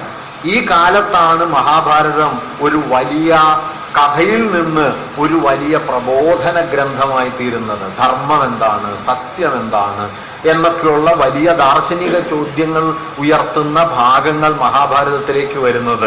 പ്രത്യേകിച്ചും ശാന്തിപർവം, സഭാപർവം തുടങ്ങിയ അതിബൃഹത്തായ ഭാഗങ്ങൾ കൂട്ടിയിണക്കപ്പെടുന്നത്, ഭഗവത്ഗീത വരുന്നത്, യുധിഷ്ഠിര ഭീഷ്മ സംവാദം വരുന്നത്, യക്ഷപ്രശ്നം വരുന്നത്, മഹാഭാരതത്തെ ഒരു വലിയ ദാർശനിക ഗ്രന്ഥമാക്കി മാറ്റുന്നത് ഈ അവസാന ഘട്ടത്തിലാണ്. ഈ അവസാന ഘട്ടത്തിലാണ് ഇത് 25,000 ശ്ലോകത്തിൽ നിന്ന് 1.25 ലക്ഷം ശ്ലോകങ്ങളുള്ള ഒരു മഹാഗ്രന്ഥമായി പരക്കുന്നത്. ഇങ്ങനെ രചനാചരിത്രം പൊതുവെ കരുതുന്നത് BC 10-ാം ശതകത്തോടെ ആരംഭിച്ച് AD 6-ഓ 7-ഓ ശതകം വരെ നീളുന്നതാണ് മഹാഭാരതത്തിന്റെ രചനാകാലമെന്നും അത് ആദികാവ്യം സൂതന്മാർ പാടി നടക്കുമ്പോൾ അത് 8,000 ശ്ലോകമുള്ള ജയമായിട്ടും വൈശമ്പായനൻ ജനമേജയന്റെ സർപ്പസത്രവേദിയിൽ ആലപിച്ചതായി കരുതപ്പെടുന്ന 25,000 ശ്ലോകമുള്ള ഭാരതമായിട്ടും 6-ാം നൂറ്റാണ്ടാവുമ്പോഴേക്കും 1.25 ലക്ഷം ശ്ലോകമുള്ള മഹാഭാരതമായിട്ടും ഇത് മാറി എന്നാണ്. മഹാഭാരതത്തിന്റെ ഒരു പ്രത്യേകത ഇന്ത്യയിലെ മുഴുവൻ മനുഷ്യർക്കും അത് പ്രാപ്യമായിരുന്നു എന്നുള്ളതാണ്. ഇപ്പൊ സ്ത്രീകൾക്കും ശൂദ്രന്മാർക്കും നിഷേധിക്കപ്പെട്ടിരുന്നതാണ് സംസ്കൃതമെങ്കിലും സ്ത്രീകൾക്കും ശൂദ്രന്മാർക്കും പഠിക്കാവുന്ന കൃതിയായിട്ടാണ് മഹാഭാരതം നിലനിന്നിരുന്നത്. ഇപ്പൊ സംസ്കൃത നാടകങ്ങൾ നോക്കിയാൽ ശൂദ്രന്മാരും സ്ത്രീകളും സംസാരിക്കുക പ്രാകൃതത്തിലാണ്, സംസ്കൃതത്തിലല്ല. മറിച്ച് മഹാഭാരതത്തെക്കുറിച്ചുള്ള ഒരു പ്രധാനപ്പെട്ട വിശദീകരണം അത് ഏവർക്കും, എല്ലാ വർണ്ണശ്രേണിയിലെ എല്ലാവർക്കും, സ്ത്രീകൾക്കും. അതുകൊണ്ട് പലരും അത് ഇന്ത്യയുടെ ഒരു മതേതര സാഹിത്യമാണെന്ന്, മതാതീത സാഹിത്യമാണ് എന്ന് പൊതുവെ കരുതുന്നുണ്ട്. സൗദ സാഹിത്യം, സൂതന്മാർ പാടി നടന്നത്, സൂതൻ എന്നത് ജാതിയിൽ താണ പദവിയായി. പിന്നീട് ഇപ്പൊ കർണന്റെ പിതൃത്വം അറിയാലോ, സൂതന്റെ പുത്രനാണ് എന്നത് താണ പദവിയായി. ഈ സൂതന്മാർ പാടി നടന്ന സാഹിത്യം എന്ന നിലയിൽ സൗദ സാഹിത്യം എന്ന പേര് ഇതിനുണ്ട്. ശതസഹസ്രീ സംഹിത എന്ന പേരും അതിനുണ്ട്. 1,00,000-ലധികം ശ്ലോകം വന്നതുകൊണ്ട് അങ്ങനെ ഒരു പേരും നമുക്കതിൽ കാണാം. ഇനി എന്താണ് മഹാഭാരതത്തിൽ തെളിയുന്ന സാമൂഹ്യ ജീവിത ചിത്രം? ഞാൻ പറഞ്ഞല്ലോ 1700ഓളം വർഷം ഇതിന്റെ പിന്നിലുണ്ട് എന്നുള്ളത് കൊണ്ട് ഏകമാനമായ ഒരു ജീവിതാവസ്ഥയെ നമുക്കിതിൽ കാണാൻ പറ്റില്ല. മഹാഭാരതത്തിലെ അധികാര വടംവലി നോക്കിയാൽ നമ്മളൊരു പിത്രാധിപത്യ ക്രമമാണ് കാണുന്നത്. അച്ഛന്റെ സ്വത്ത് മകനിലേക്ക് കൈമാറുന്ന, അച്ഛന്റെ സ്വത്ത് മകനിലേക്ക് കൈമാറുന്നതിൻ്റെ ക്രമങ്ങളൊക്കെ വിശദീകരിക്കുന്ന നിലയിലാണ് അതിൻ്റെ പ്രബോധന ഭാഗങ്ങൾ. പക്ഷെ മഹാഭാരതത്തിലെ മറ്റു പല ഭാഗങ്ങളും നോക്കിക്കഴിഞ്ഞാൽ ഈ പിത്രാധിപത്യപരവും ജാതി വർണ്ണ ബന്ധങ്ങളിൽ അധിഷ്ഠിതവുമായ ഒരു ജീവിതത്തിന് മുമ്പ് ഒരു തരത്തിലൊരു ഗോത്രകുല ജീവിതത്തിന്റെ സൂചനകൾ ധാരാളമുണ്ട്. ഇപ്പൊ ഈ ഭഗവത്ഗീതയെ കുറിച്ച് തന്നെ കൊസാംബി പറയുന്ന ഒരു കാര്യം എന്താണ് ഭഗവത്ഗീതയുടെ സാമൂഹ്യ പ്രശ്നം? ഭഗവത്ഗീത എന്ന കൃതി ഉയർത്തുന്ന ദാർശനിക ആശയങ്ങളല്ല. എന്തുകൊണ്ട് ഗീത വേണ്ടി വന്നു? അർജുനന്റെ വിഷാദം. എന്താണ് അർജുനന്റെ വിഷാദത്തിന്റെ സാമൂഹ്യ അടിസ്ഥാനം? തൻ്റെ കുലത്തിൽപ്പെട്ടവരെ എങ്ങനെ കൊല്ലും? കുലധർമ്മമാണ്. കുലത്തിൽപ്പെട്ടവർ, ഈ ഭീഷ്മപിതാമഹൻ, ബന്ധുക്കൾ, ഇവരെ കൊന്നിട്ട് നേടുന്ന രാജ്യം കൊണ്ട് എന്ത് എന്ന ചോദ്യം വാസ്തവത്തിൽ കുലധർമ്മത്തിൽ വിശ്വസിക്കുന്ന ഒരാളുടെ സംശയമാണ്. കൃഷ്ണന്റെ ഉത്തരം പക്ഷെ വർണ്ണധർമ്മത്തിന്റെ ഉത്തരമാണ്. നീ ക്ഷത്രിയനാണ്, നീ ക്ഷത്രിയനാണ്. ക്ഷത്രിയനായ ഒരാൾക്ക് യുദ്ധം ചെയ്യണം. ആര് മരിക്കുന്നു, ആര് ജനിക്കുന്നു? ഭഗവാൻ പറയും, നിമിത്തമാത്രം ഭവ സവ്യസാചിൻ. നീ നിമിത്തം മാത്രം. നിന്റെ ധർമ്മം നിശ്ചയിക്കപ്പെട്ടതാണ്. വർണ്ണധർമ്മം, ക്ഷത്രിയൻ ഇന്ന ധർമ്മം, വൈശ്യൻ ഇന്ന ധർമ്മം. അതായത് കുലധർമ്മത്തിൽ നിന്ന് വർണ്ണധർമ്മത്തിലേക്ക് ജാതി ഗോത്ര സമൂഹങ്ങളായി ഗോത്ര സമൂഹങ്ങളായി നിലനിന്നിരുന്ന ഒരു ഘട്ടത്തിൽ നിന്ന് ഗോത്രം ജാതികളായി പരിണമിക്കുകയും ജാതി വർണ്ണവ്യവസ്ഥയിലേക്ക് കൂട്ടിയിണക്കപ്പെടുകയും ചെയ്ത ഒരു ഘട്ടത്തെയാണ് ഈ അർജുനന്റെ സംശയം, അർജുന സന്നിഗ്ധത, അർജുന വിഷാദം ഉയർത്തുന്നത് എന്ന് കോസാമ്പി പറയുന്നുണ്ട്. കാരണം കുലധർമ്മമാണെങ്കിൽ ബന്ധുക്കളെ കൊന്നൂടാം, വർണ്ണധർമ്മമാണെങ്കിൽ കൊല്ലാം. വർണ്ണധർമ്മത്തിൽ ക്ഷത്രിയന്റെ ധർമ്മം കൊല്ലലാണ്. അത് കൊല്ലപ്പെടുന്നത് ആരെന്നുള്ളത് പ്രധാനമല്ല. മറിച്ച് കുലധർമ്മമാണെങ്കിൽ ബന്ധുവിനെ കൊന്നൂടാം, കൊല്ലേണ്ടത് ശത്രുവിനെയാണ്. അതുകൊണ്ടൊരു ക്ലാനിഷ് റിലേഷനിൽ നിന്ന് ഒരു കാസ്റ്റീസ്റ്റായ കുലപരമ്പരയിൽ നിന്ന് ജാതി ബന്ധങ്ങളിലേക്ക് മാറി വന്ന ഇന്ത്യൻ സമൂഹത്തിന്റെ ആ പരിവർത്തന ഘട്ടത്തിലെ ഒരു സംശയത്തെയാണ്, സന്നിഗ്ധതയാണ് വാസ്തവത്തിൽ ഈ ഭഗവത്ഗീത എന്ന് പറയുന്ന ഗ്രന്ഥത്തിന്റെ ഒരു അവതരണ മുഹൂർത്തം ആയി വരുന്നത് എന്ന് കോസാമ്പി പറയുന്നുണ്ട്. എന്തായാലും ഞാൻ പറഞ്ഞു വന്നത്, ഈ ഇന്ത്യയിലെ സമൂഹ ജീവിതത്തിന്റെ നാനാതരം ചിത്രങ്ങൾ നമുക്ക് മഹാഭാരതത്തിൽ കാണാൻ പറ്റും. ഇപ്പൊ ഈ വർണ്ണധർമ്മത്തിലേക്ക് എത്തുമ്പോഴാണ് ഭഗവത്ഗീത വരുന്നത്. വർണ്ണധർമ്മത്തിലും പിത്രാധിപത്യത്തിലും വരുമ്പോഴാണ് ഈ ശാന്തിപർവത്തിലെയും അതുപോലെ സഭാപർവത്തിലെയും പ്രബോധന ഭാഗങ്ങളൊക്കെ വരുന്നത് എന്നത് ശരിയായിരിക്കെ തന്നെ ഈ പിതൃപരമായ പിത്രാധിപത്യപരമായ അവസ്ഥയ്ക്ക് വളരെ വ്യത്യസ്തമായ ഒരുപാട് കാര്യങ്ങൾ മഹാഭാരതത്തിൽ മറ്റു നിലക്കുണ്ട്. ഏറ്റവും പ്രധാനപ്പെട്ട 2 ഉദാഹരണം പറഞ്ഞാൽ, ഒന്ന് ദ്രൗപദിയുടെ ബഹുഭർത്തൃത്വം. ദ്രൗപദിക്ക് 5 ഭർത്താക്കന്മാരാണ്. ഈ 5 ഭർത്താക്കന്മാരെന്ന് പറയുന്നത് ബഹുഭർത്തൃത്വപരമായി നിലനിൽക്കുന്ന ഒരു സമൂഹത്തിന്റെ യാഥാർത്ഥ്യമാണ്. അത് വർണ്ണധർമ്മത്തിലേക്ക് വരുമ്പോൾ വിലക്കപ്പെടുന്ന ഒന്നാണ്. അതുപോലെ തന്നെ കുന്തിക്ക് ജനിക്കുന്ന മക്കൾ എന്ന് പറയുന്നതും ഈ ബഹുഭർത്തൃത്വത്തിന്റെ സൂചനയാണ്. ഇങ്ങനെ ദ്രൗപദിയുടെ, ഗാന്ധാരിയുടെ, കുന്തിയുടെ ഒക്കെ ജീവിത കഥകൾ പൊതുവെ സൂചിപ്പിക്കുന്നത് പഴയ രക്തബന്ധ വിവാഹങ്ങൾ നിരോധിക്കുകയും അതേസമയം അതിനപ്പുറമുള്ള എല്ലാ വിവാഹങ്ങളും അനുവദിക്കപ്പെടുകയും ബന്ധങ്ങളൊക്കെ അനുവദിക്കപ്പെടുകയും ചെയ്തിരുന്ന ഒരു കാലയളവിന്റെ സൂചനകളാണ് ഇതിൽ കാണുന്നത് എന്ന് പറയുന്നു. ദ്രൗപദിയുടെ റോമില ഥാപ്പർ പറയുന്ന ഒരു ഉദാഹരണം കൂടി പറയാം. ദ്രൗപദിക്ക് പാണ്ഡവരിൽ ജനിച്ച മക്കൾ മഹാഭാരതത്തിലെ നിർണായക കഥാപാത്രങ്ങളല്ല. മറിച്ച് അർജുനന് ജനിക്കുന്ന മകൻ പ്രധാനിയായി മാറുന്നു, സുഭദ്രയിൽ അഭിമന്യു. അതായത് പഴയ കുലപാരമ്പര്യത്തിനനുസരിച്ച് ബഹുഭർത്തൃത്വത്തിലും ബഹുഭാര്യാത്വത്തിലും അധിഷ്ഠിതമായിരുന്ന ഒരു സമൂഹ ഘടനയിൽ നിന്ന് പിതൃകേന്ദ്രിതമായ വർണ്ണധർമ്മത്തിൽ അധിഷ്ഠിതമായ പുതിയ ഘട്ടത്തിലേക്ക് പരിണമിച്ചെത്തുന്നതോടെ ദ്രൗപദിയുടെ സാമൂഹ്യ പദവി കുറയുകയും ഒരുപക്ഷെ ഏകഭാര്യ ഭർത്തൃത്വം എന്ന് പറയുന്ന പുതിയ ഒരു തരം ബന്ധരൂപം അല്ലെങ്കിൽ സ്ത്രീയുടെ ഏകഭർത്തൃത്വം പ്രധാനമായി തീരുകയും ചെയ്യുന്നു. ചരിത്രത്തിലെ പ്രധാനപ്പെട്ട ഒരു ട്രാൻസിഷനാണ് ബഹുഭർത്തൃത്വത്തിൽ നിന്ന് ഏകഭർത്തൃത്വത്തിലേക്കുള്ള ഒരു മാറ്റം. സ്വകാര്യ സ്വത്തിന്റെ വരവോടെ അച്ഛന്റെ സ്വത്ത് മകന് കൈമാറുക എന്ന സ്വത്ത് കൈമാറ്റത്തിന്റെ അടിസ്ഥാനപരമായ ഒരു ക്രമീകരണമാണ് സ്ത്രീയുടെ ചാരിത്ര്യം, ഏകഭർത്തൃത്വം ഒന്നത്. ഇന്നിപ്പോൾ അതിങ്ങനെ മനസ്സിലാവാൻ വലിയ പ്രയാസമാണെങ്കിലും ഇതിൽ ഈ പറഞ്ഞതേ ഉള്ളൂ കേട്ടോ. ഈ ചാരിത്രം ഏകഭർത്തൃത്വം എന്ന് പറയുന്നത് ലോകത്താകമാനം നടപ്പായത് ഈ പുരുഷന്റെ സ്വത്ത് പുരുഷന്റെ പുത്രനിലേക്ക് തന്നെ കൈമാറ്റം ചെയ്യപ്പെടുക എന്ന സമ്പദ് വ്യവഹാരത്തിന്റെ ഒരു യുക്തി എന്ന നിലയ്ക്കാണ്. സ്ത്രീക്ക് ധാരാളം ഭർത്താക്കന്മാരുണ്ടെങ്കിൽ അച്ഛന്റെ സ്വത്ത് മകന് കൈമാറാൻ പറ്റില്ല. അതുകൊണ്ടാണ് നായന്മാർ അമ്മയുടെ സ്വത്ത് അമ്മാവന്റെ സ്വത്ത് മരുമോന് കൈമാറിക്കൊണ്ടിരുന്നത്. അച്ഛന്റെ സ്വത്ത് മകന് കൈമാറാനുള്ള ഒരേ ഒരു വഴി അമ്മയുടെ ഭർത്താവ് അച്ഛൻ മാത്രമായിരിക്കുക എന്നുള്ളതാണ്. ഏകഭർത്തൃത്വം ഒരു സാമ്പത്തിക യുക്തി കൂടിയാണ്, അല്ലാതെ ഒരു സദാചാര യുക്തി മാത്രമല്ല. എന്തായാലും ഈ സദാചാര യുക്തി നിലവിൽ വന്നു തുടങ്ങി.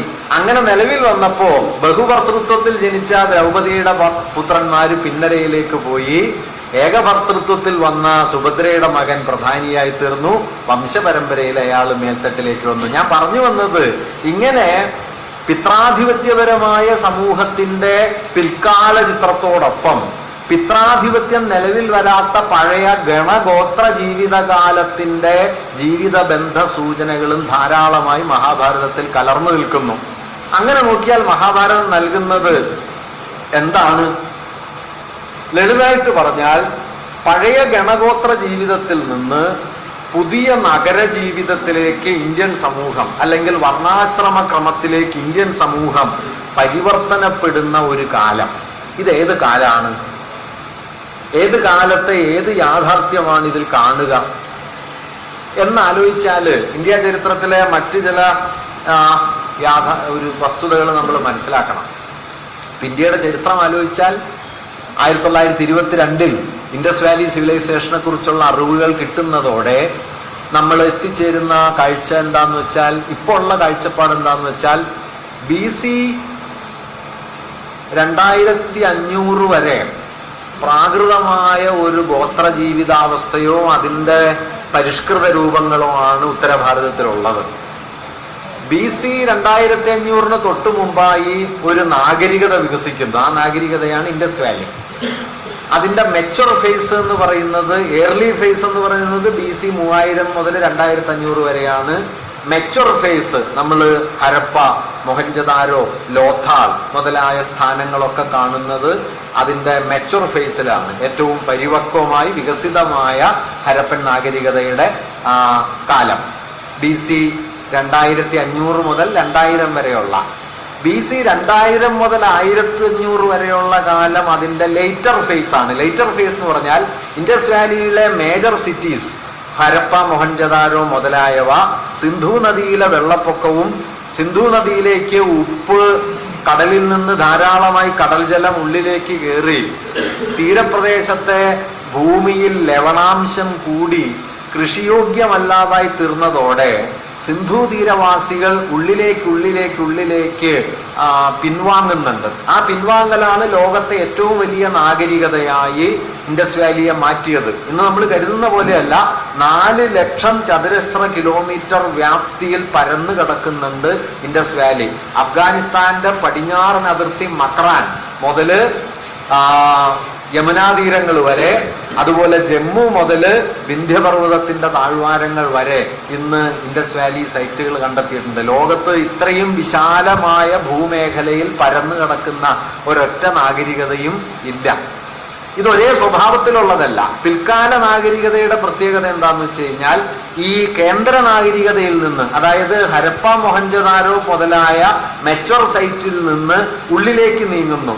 അങ്ങനെ ഉള്ളിലേക്ക് നീങ്ങുമ്പോൾ ഇപ്പൊ അടുത്തിടയ്ക്ക് കണ്ടെത്തിയ രാജസ്ഥാനിലെ ജയ്പൂരിനടുത്തുള്ള ബിഞ്ചോർ, അല്ലെങ്കിൽ കുറെ മുമ്പ് കണ്ടെത്തിയ കലിബംഗൻ തുടങ്ങിയ സൈറ്റുകളിലൊക്കെ എത്തുമ്പോഴേക്കും പക്വമായ ഹാരപ്പൻ ജീവിതത്തിന്റെ മുദ്രകൾ മാഞ്ഞു തുടങ്ങുകയും ഈ BC 2000-നും 1500-നും ഇടയിൽ ഇന്ത്യയിലേക്ക് ചെറു സംഘങ്ങളായി വന്ന ആര്യ സമൂഹവുമായി കൂടിക്കലർന്ന നിലയിലാണ് ഈ പിൽക്കാല സൈറ്റുകൾ ഉണ്ടാകുന്നത്. ഇത് ഇന്ത്യ ചരിത്രത്തിലെ പ്രധാനപ്പെട്ട ഒരു തർക്ക വിഷയമാണ്. ആര്യന്മാരെന്ന് നമ്മൾ പൊതുവെ കരുതുന്നത് ആര്യന്മാർ ഒരൊറ്റ സംഘമായിട്ട് വന്ന് ഇൻഡസ് വാലി നാഗരികതയെ തകർത്തില്ലാണ്ടാക്കി ആര്യ സംസ്കാരം സ്ഥാപിച്ചു എന്നാണ്. ആ വാദം ഇപ്പൊ ഏതാണ്ട് ഉപേക്ഷിക്കപ്പെട്ടിരിക്കുന്നു. അങ്ങനെ ഒരൊറ്റ ആക്രമണം ഉണ്ടായിട്ടില്ല എന്ന് തന്നെയാണ് കരുതുന്നത്. മാത്രമല്ല, ഇൻഡസ് വാലിയുടെ തകർച്ചയ്ക്ക് കാരണം ആര്യന്മാരുടെ കടന്നുവരവോ ആക്രമണമോ എന്നതിനേക്കാൾ സിന്ധു നദിയിലെ വെള്ളപ്പൊക്കവും ലവണാംശം കൂടിയതുകൊണ്ട് സിന്ധു തീരത്തെ കൃഷി സാധ്യമല്ലാതായി തീർന്നതുമാണ്. ജനം ഉള്ളിലേക്ക് പരക്കുകയാണ് ചെയ്യുന്നത് തീരത്ത് നിന്ന്. അങ്ങനെ ഉള്ളിലേക്ക് പരന്നുണ്ടായ സൈറ്റുകളാണ് ലേറ്റർ സൈറ്റുകൾ എന്നറിയപ്പെടുന്നത്. ഈ ലേറ്റർ സൈറ്റുകൾ രൂപപ്പെടുന്ന അതേ ഘട്ടത്തിലാണ് ആര്യവംശം വരുന്നത്. ആര്യവംശം എന്ന് പറയുമ്പോൾ ശ്രദ്ധിക്കണം, ആര്യഭാഷാ സമൂഹം എന്നേ അർത്ഥമുള്ളൂ, അല്ലാതെ ഒരു നരവംശ വിഭാഗമല്ല ആര്യന്മാർ. ദ്രാവിഡന്മാരെന്നോ അല്ലെങ്കിൽ എന്താ പറയാ നമ്മൾ മംഗോളിയന്മാരെന്നോ അല്ലെങ്കിൽ നിഗ്രോയിഡുകൾ, മംഗളോയിഡുകൾ, ആസ്ട്രലോയിഡുകൾ, പ്രോട്ടോ ആസ്ട്രലോയിഡുകൾ എന്നൊക്കെ പറയുന്ന മട്ടിൽ ഒരു വംശ സമൂഹമല്ല, ഒരു ഭാഷാ സമൂഹമാണ്.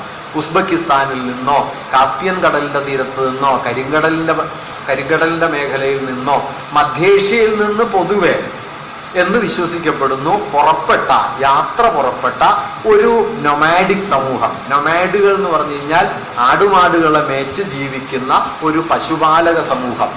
ഈ പശുപാലക സമൂഹത്തിന്റെ ഒരു ശാഖ യൂറോപ്യൻ മേഖലയിലേക്കും മറ്റൊരു ശാഖ പേർഷ്യയിലേക്കും അവിടെ നിന്ന് ഇന്ത്യൻ പ്രദേശങ്ങളിലേക്കും ഒക്കെ കടന്നു വരുന്ന പ്രക്രിയ അരങ്ങേറുന്നത് BC 2000-നും 1500-നും ഇടയിലാണ്.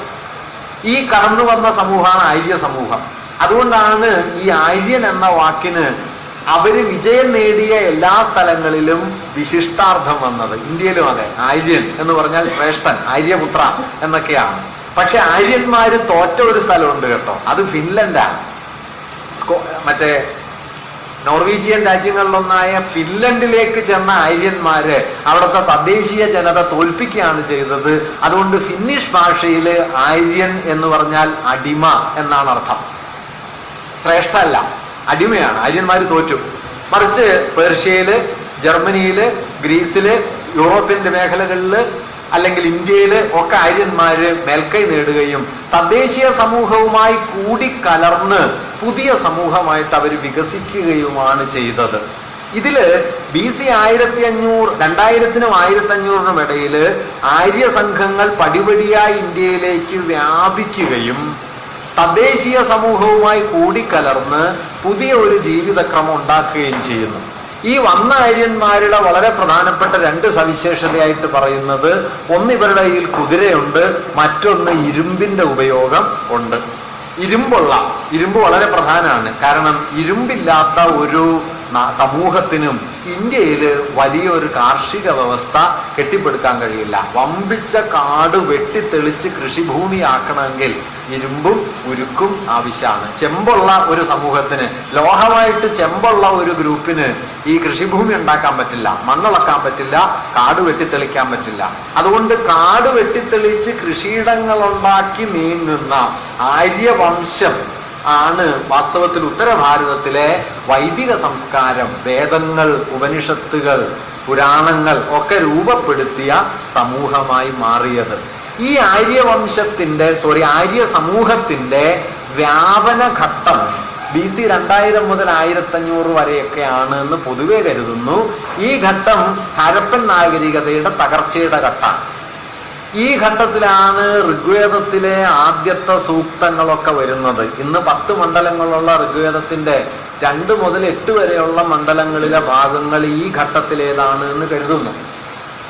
ഇതിനുശേഷം BC 1500-ന് താഴേക്ക് വരുമ്പോൾ സംഭവിക്കുന്നത്, ആര്യസംഘങ്ങൾ പടിപടിയായി ചിട്ടപ്പെട്ട ഒരു വൈദിക ജീവിതത്തിലേക്ക്, അതായത് യജ്ഞയാഗ പ്രധാനമായ യജ്ഞങ്ങളും യാഗങ്ങളും അനുഷ്ഠിക്കുന്ന വർണ്ണധർമ്മ സങ്കല്പം രൂപപ്പെട്ടു തുടങ്ങിയ ഗോത്രങ്ങളെ, തദ്ദേശീയ ഗോത്ര സമൂഹങ്ങളെ ജാതികളായി പരിവർത്തനം ചെയ്ത് വർണ്ണവ്യവസ്ഥയിൽ ഉൾപ്പെടുത്തുന്ന ഒരു ജീവിതക്രമമാണ് BC 1500-നും 1000-നും ഇടയിൽ ആദ്യം യമുനാതീരങ്ങളിലും പിന്നെ ഗംഗാതടങ്ങളിലും ഒക്കെ വ്യാപിക്കുന്നത്.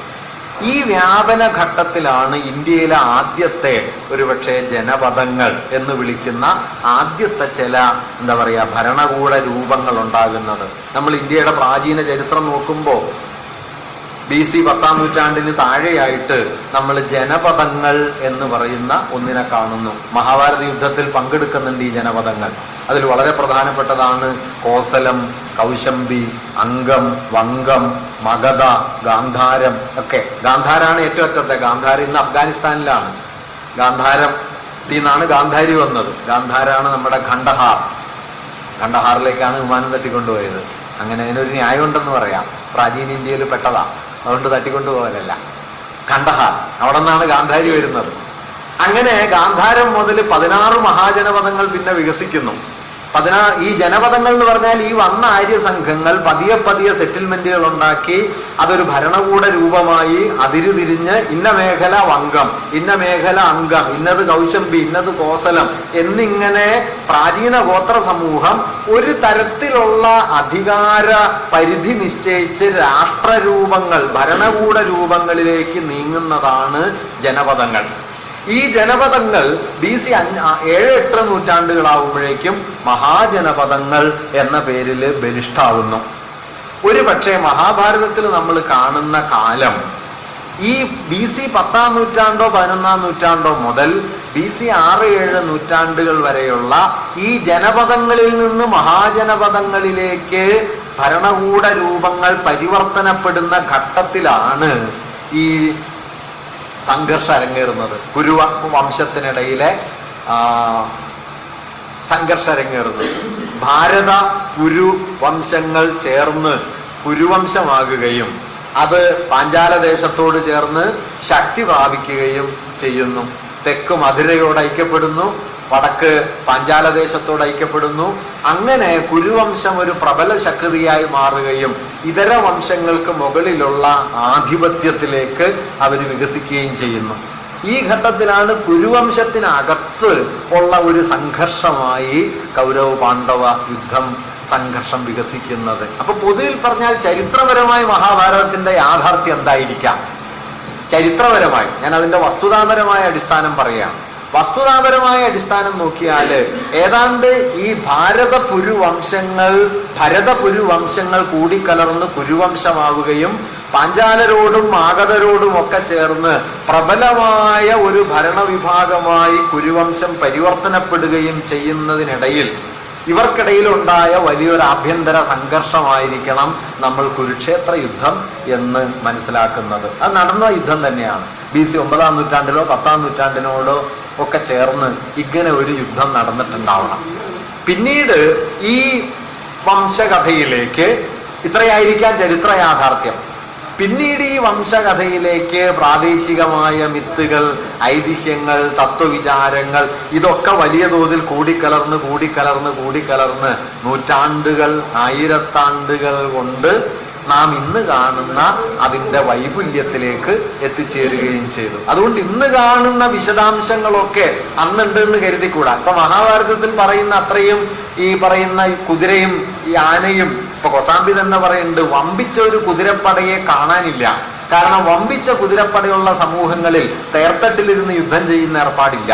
കുതിരപ്പട വൻതോതിലായാൽ തേരിന്റെ ഉപയോഗം കുറയും. പക്ഷെ മഹാഭാരതത്തിലെ യുദ്ധം വലിയ തോതിൽ തേർയുദ്ധമാണ്. കുതിരപ്പടയുടെ സാന്നിധ്യം കുറവായിട്ടാണ് തോന്നുന്നത് എന്ന് അദ്ദേഹം നിരീക്ഷിക്കുന്നുണ്ട്. അതൊക്കെ എന്തെങ്കിലും ആവട്ടെ, ഞാൻ പറഞ്ഞു വന്നത് 40 ലക്ഷം ആളുകൾ പങ്കെടുക്കുകയും 40 ലക്ഷം പേര് കൊല്ലപ്പെടുകയൊക്കെ ചെയ്യുന്ന മട്ടിലൊരു യുദ്ധം സാധ്യമല്ല.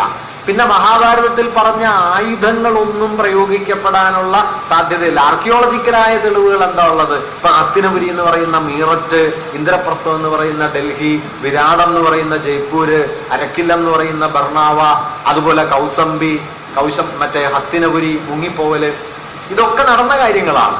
ഇവിടെയൊക്കെ പുരാവസ്തു ഉത്ഖനനങ്ങൾ പല ഘട്ടങ്ങളിലായി നടന്നിട്ടുണ്ട്. നടക്കുമ്പോൾ നമുക്ക് ഇന്ത്യയുടെ ആർക്കിയോളജിക്കൽ ഹിസ്റ്ററി നോക്കിയാൽ ഞാൻ ഈ പറഞ്ഞ ഹരപ്പൻ നാഗരികത തകരുകയും വൈദിക സംസ്കാരം രൂപപ്പെട്ട് തുടങ്ങുകയും ചെയ്യുന്ന ഒരു ഘട്ടമുണ്ട്. ആ ഘട്ടത്തിലെ ആർക്കിയോളജിക്കൽ അവശിഷ്ടങ്ങളെ വിളിക്കുന്നത് കാവിനിറപാത്രങ്ങൾ എന്നാണ്. ഔക്കർ കളേഡ് പോട്ടറി എന്ന് പറയുന്ന ഒരു പ്രത്യേക നിറത്തിലുള്ള കളിമൺ പാത്രങ്ങളാണ് ഈ തട്ടിൽ നിന്ന് കിട്ടുന്നത്. അതിനുശേഷം ഇന്ത്യയിലെ ഇരുമ്പ് യുഗം, ഇന്ത്യയിൽ ഇരുമ്പിന്റെ വ്യാപകമായ ഉപയോഗവും അതുവഴി കാട് വെട്ടിത്തെളിച്ച് കൃഷിയിടങ്ങൾ ഉണ്ടാക്കി കൃഷിഭൂമികൾ രൂപപ്പെടുത്തുകയും ചെയ്യുന്ന ഒരു ഘട്ടം. ഇതാണ് കേട്ടോ മഹാഭാരതത്തിൽ പ്രബലമായിട്ടുള്ളത്. ഇപ്പൊ മഹാഭാരതത്തിലെ ഖണ്ഡവദാഹം എന്ന് പറയുന്നത് കൃഷി ഉണ്ടാക്കലാണല്ലോ. കാട് വെട്ടിത്തെളിക്കുകയാണ്, കാട് വെട്ടിത്തെളിച്ച് കൃഷിയിടം ഉണ്ടാക്കുകയാണ്. ഖണ്ഡവദാഹത്തെ മഹാഭാരതം വിവരിക്കുന്നത് സൃഷ്ടിയായിട്ടാണ്, കൃഷിഭൂമി ഉണ്ടാക്കുകയാണ്.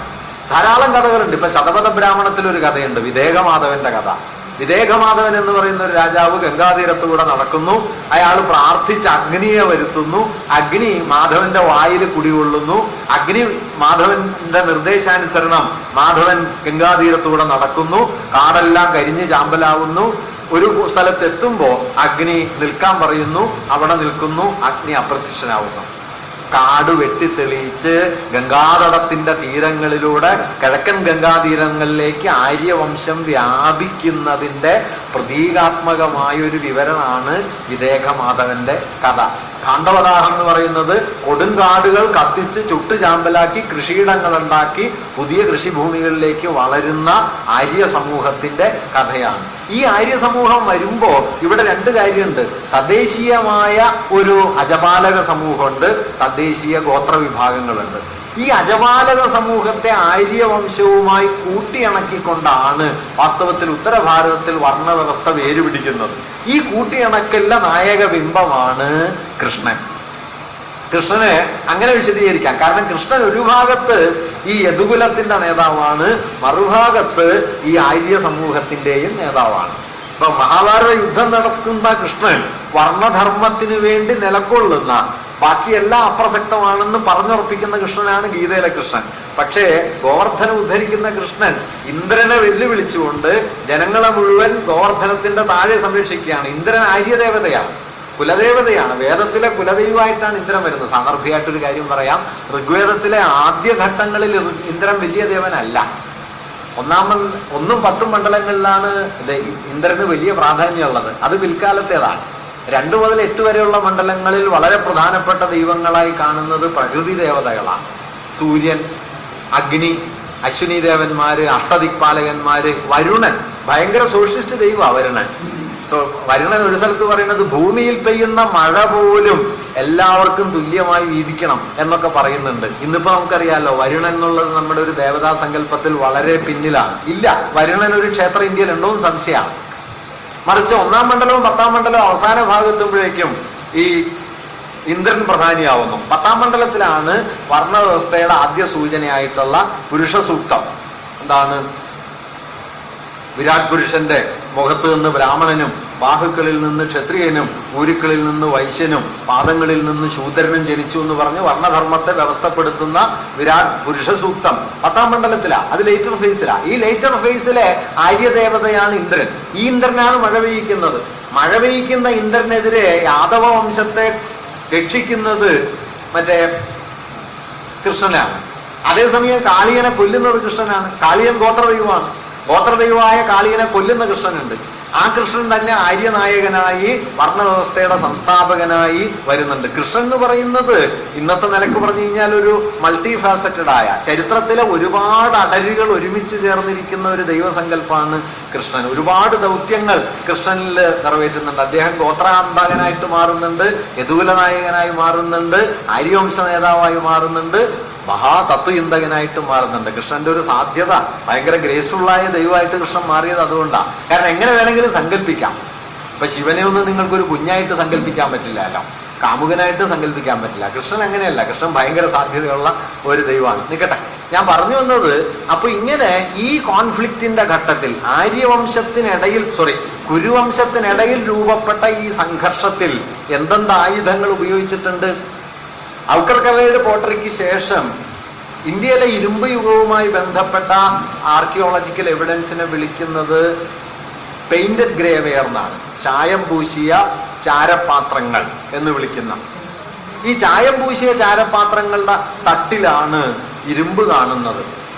ഈ പറഞ്ഞ മഹാഭാരത പ്രദേശങ്ങളിൽ നടത്തിയ ഉത്ഖനനങ്ങളിൽ നിന്ന് നമുക്ക് ഇരുമ്പിന്റെ കത്തികൾ, അസ്ത്രമുനകൾ തുടങ്ങിയവയൊക്കെ ഈ ഘട്ടത്തിൽ നമുക്ക് കിട്ടുന്നുണ്ട്. അതായത് ഇരുമ്പിന്റെ ആയുധ രൂപങ്ങൾ ഈ ഘട്ടത്തിൽ നിലവിൽ വന്നിട്ടുണ്ട് എന്നുള്ളത് സംശയമില്ലാത്ത കാര്യമാണ്. OCP ഫേസിൽ, അതായത് ഔക്കർകളയുടെ പോട്ടറി എന്ന് ഞാൻ പറഞ്ഞ ഹരപ്പൻ നാഗരികതയുടെ പതനത്തോട് ചേർന്ന കാലത്ത് ഇരുമ്പില്ല, ചെമ്പ് മാത്രമേ ഉള്ളൂ.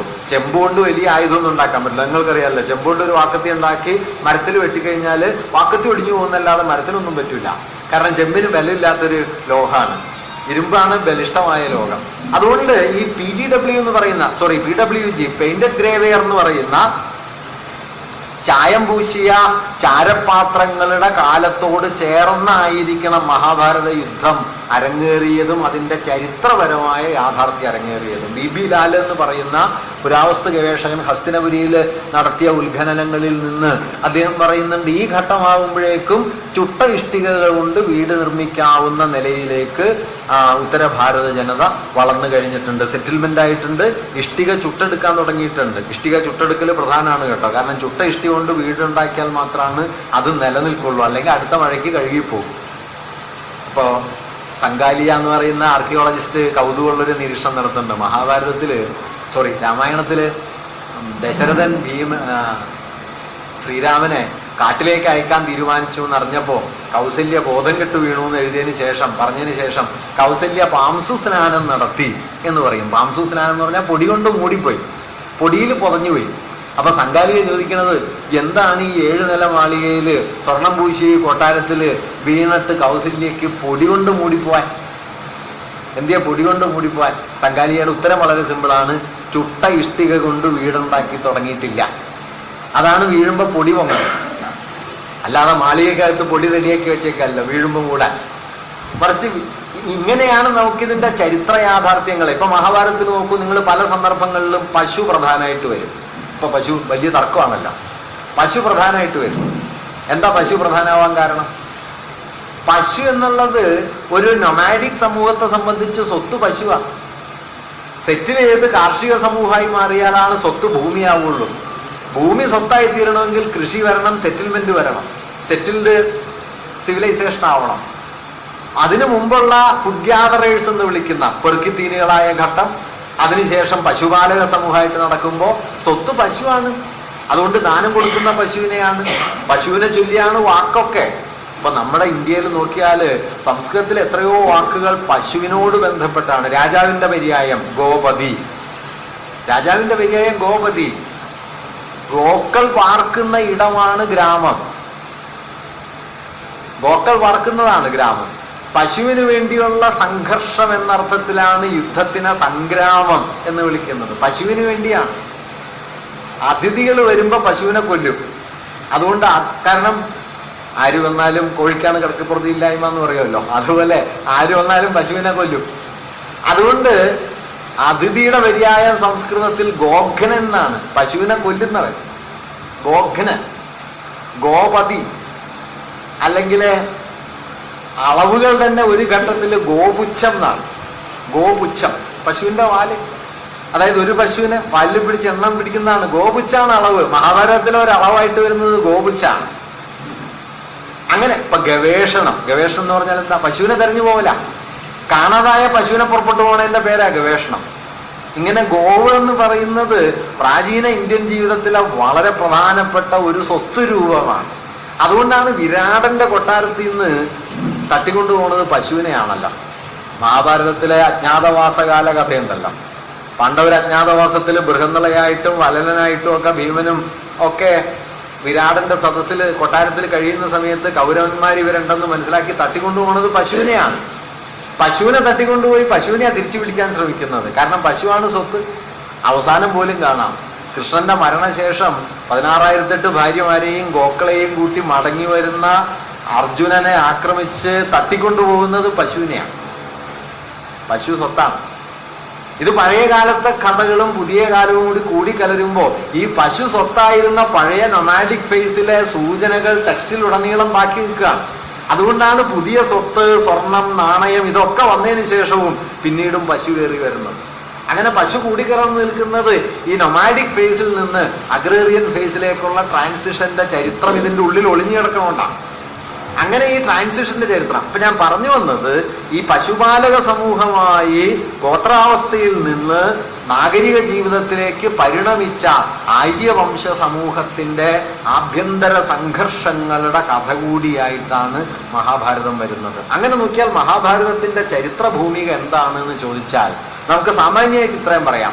ഏതാണ്ട് BC 1000 മുതൽ താഴോട്ടെടുത്താൽ, 1 തദ്ദേശീയരായ ഇന്ത്യയിലെ ഗോത്രവിഭാഗങ്ങൾ, 2 ഇന്ത്യയിലേക്ക് കടന്നു വന്ന പിന്നീട് വൈദിക സമൂഹമായി പരിണമിച്ച ആര്യന്മാർ, ഇവിടെ പ്രാദേശികമായി വികസിച്ചു വന്ന യദുവംശം അല്ലെങ്കിൽ അജപാലക വംശം, നൊമാഡിക്കായ പശുപാലക സമൂഹം.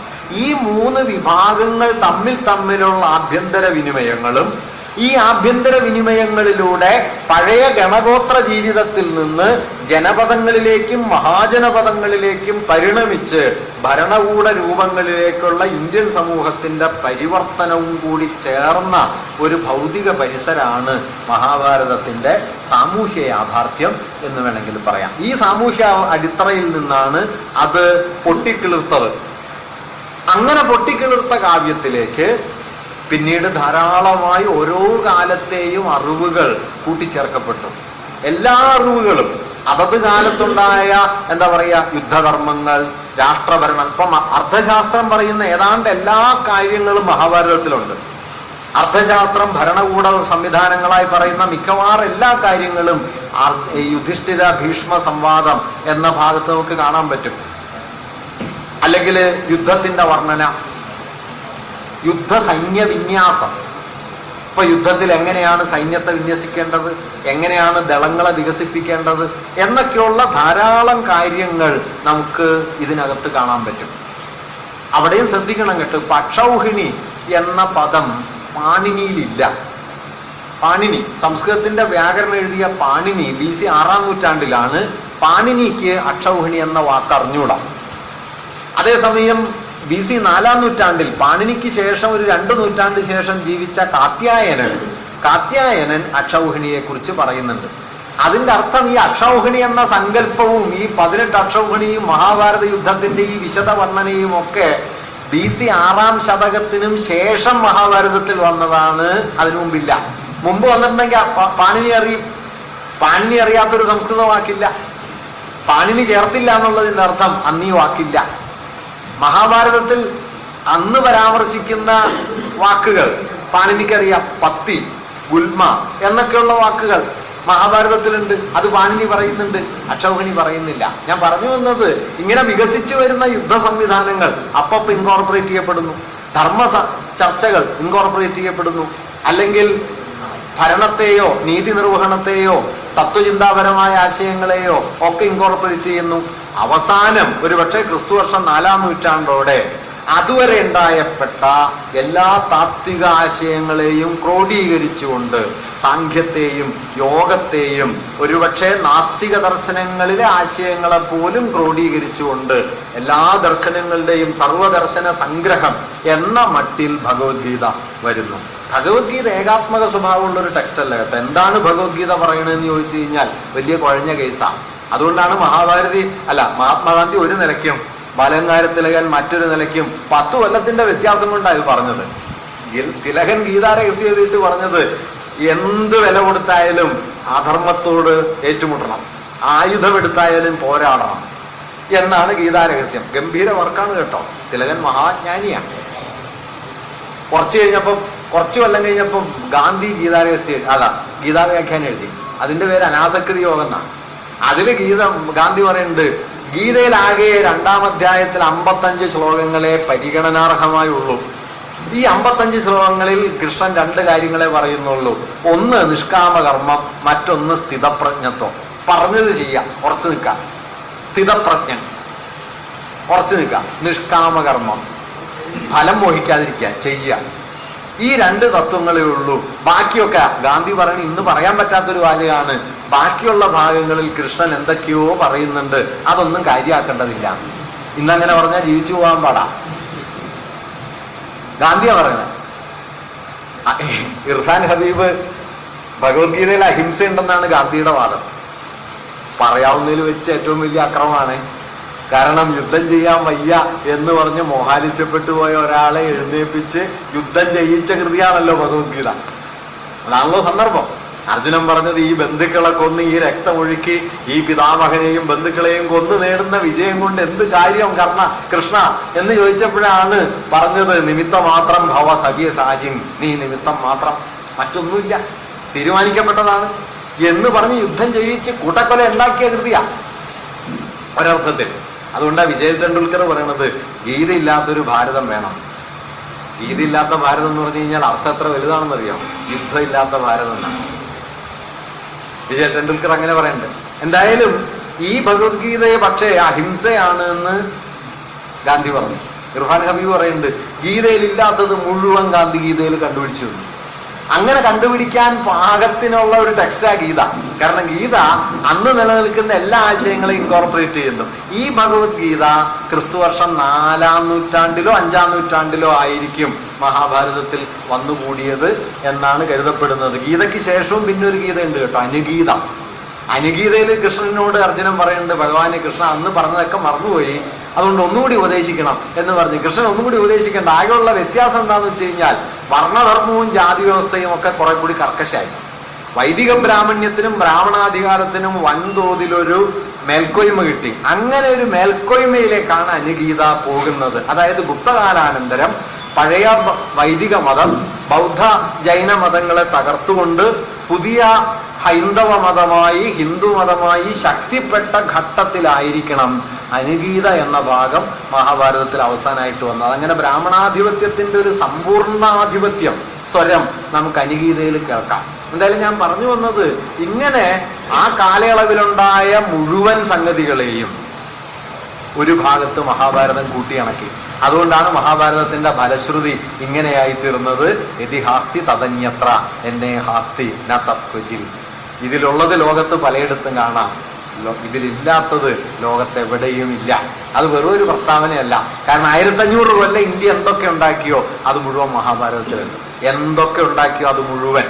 ഇതാണ് മഹാഭാരതത്തിന്റെ ചരിത്രത്തിന്റെ ഒരു പ്രാഥമിക രൂപരേഖ എന്ന് മാത്രമേ ഞാൻ പറയുന്നുള്ളൂ. എത്രയോ വിശദാംശങ്ങൾ ഇനി പറയാം. മഹാഭാരതത്തിലെ നാണയ വ്യവസ്ഥയെക്കുറിച്ച്, മഹാഭാരതത്തിലെ ആയുധങ്ങളെ കുറിച്ച്, മഹാഭാരതത്തിലെ എന്താ പറയുക അലങ്കാരങ്ങളെ കുറിച്ച് ഒക്കെ ധാരാളം പറയാനുണ്ട്.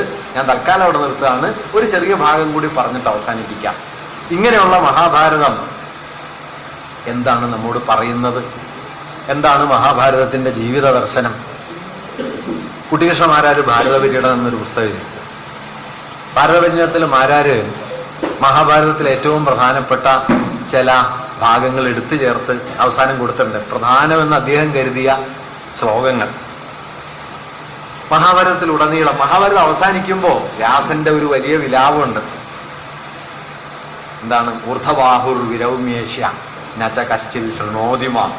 ഊർധബാഹുർ വിരൗമ്യേഷ്യ, ഞാൻ എൻ്റെ 2 കൈകളും ഉയർത്തി വിലപിക്കുന്നു, പക്ഷെ ആരും കേൾക്കുന്നില്ലല്ലോ. അങ്ങനെ ആരും കേൾക്കാതെ പോയ ഒരു ധർമ്മവിലാപത്തിന്റെ കഥയാണ് താൻ പാടിത്തീർത്തത് എന്നാണ് മഹാഭാരതം അവസാനിക്കുന്നത്. ഒരർത്ഥത്തിൽ മഹാഭാരതം അതാണ്.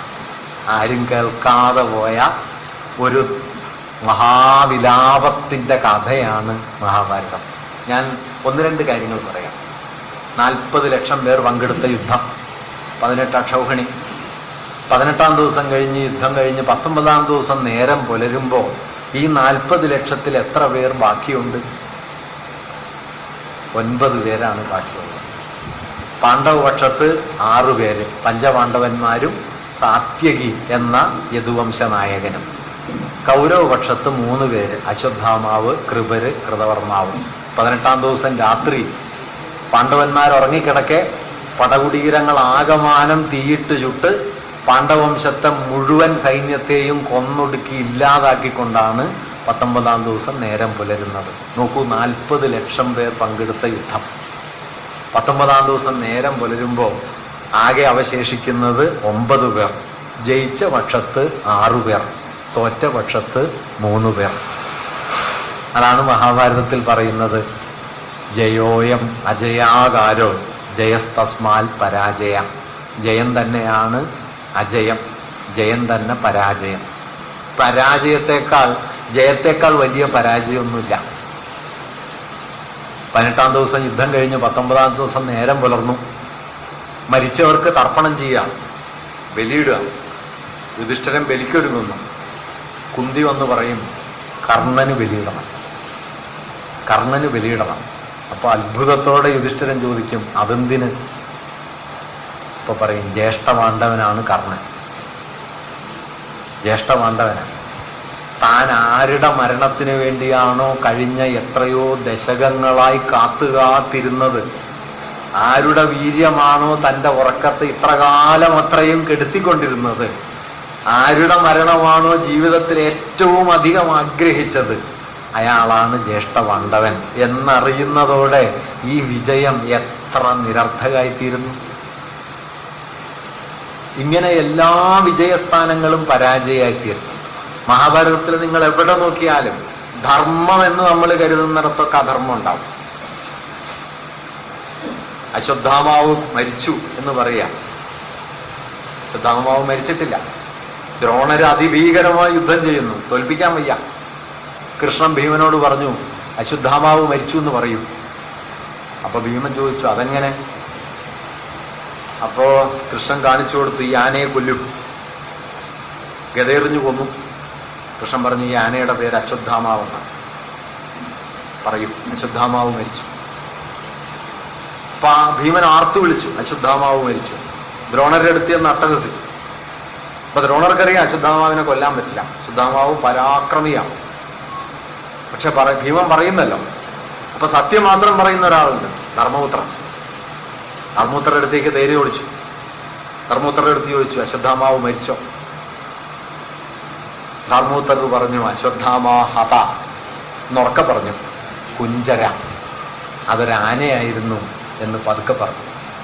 അങ്ങനെ അശ്വത്ഥാമാവ് മരിച്ചു എന്നുറക്കെയും കുഞ്ചര എന്ന് പതുക്കെയും പറഞ്ഞു. കുഞ്ചര എന്ന് പറഞ്ഞപ്പോ കൃഷ്ണൻ വിളിച്ച ശംഖാണ് പാഞ്ചജന്യം. നോക്കൂ, ശംഖ് മുഴങ്ങിയത് അപ്പോഴാണ്. ഈ സത്യത്തെ മൂടിവെക്കാൻ, ഈ സത്യത്തിന്റെ ശബ്ദം ഉയർന്നു കേൾക്കാതിരിക്കാൻ യുദ്ധഭൂമിയിൽ മുഴങ്ങിയ ശബ്ദമാണ് പാഞ്ചജന്യം. വ്യാസൻ പിന്നെ എഴുതിയിട്ടുള്ളത്, അതുവരെ ഭൂമിയിൽ നിന്ന് ഒരടി പൊങ്ങി നിന്ന ധർമ്മപുത്രരുടെ തേര്, സത്യബലം കൊണ്ട് ഉയർന്നു നിന്ന തേര് അതോടെ ഭൂമിയിലെത്തി, സത്യം അവസാനിച്ചു. ഈ ധർമ്മപുത്രരെയാണ്, ഈ യുധിഷ്ഠിരനെയാണ് നമ്മൾ ധർമ്മപുത്രർ എന്ന് വിളിക്കുന്നത്.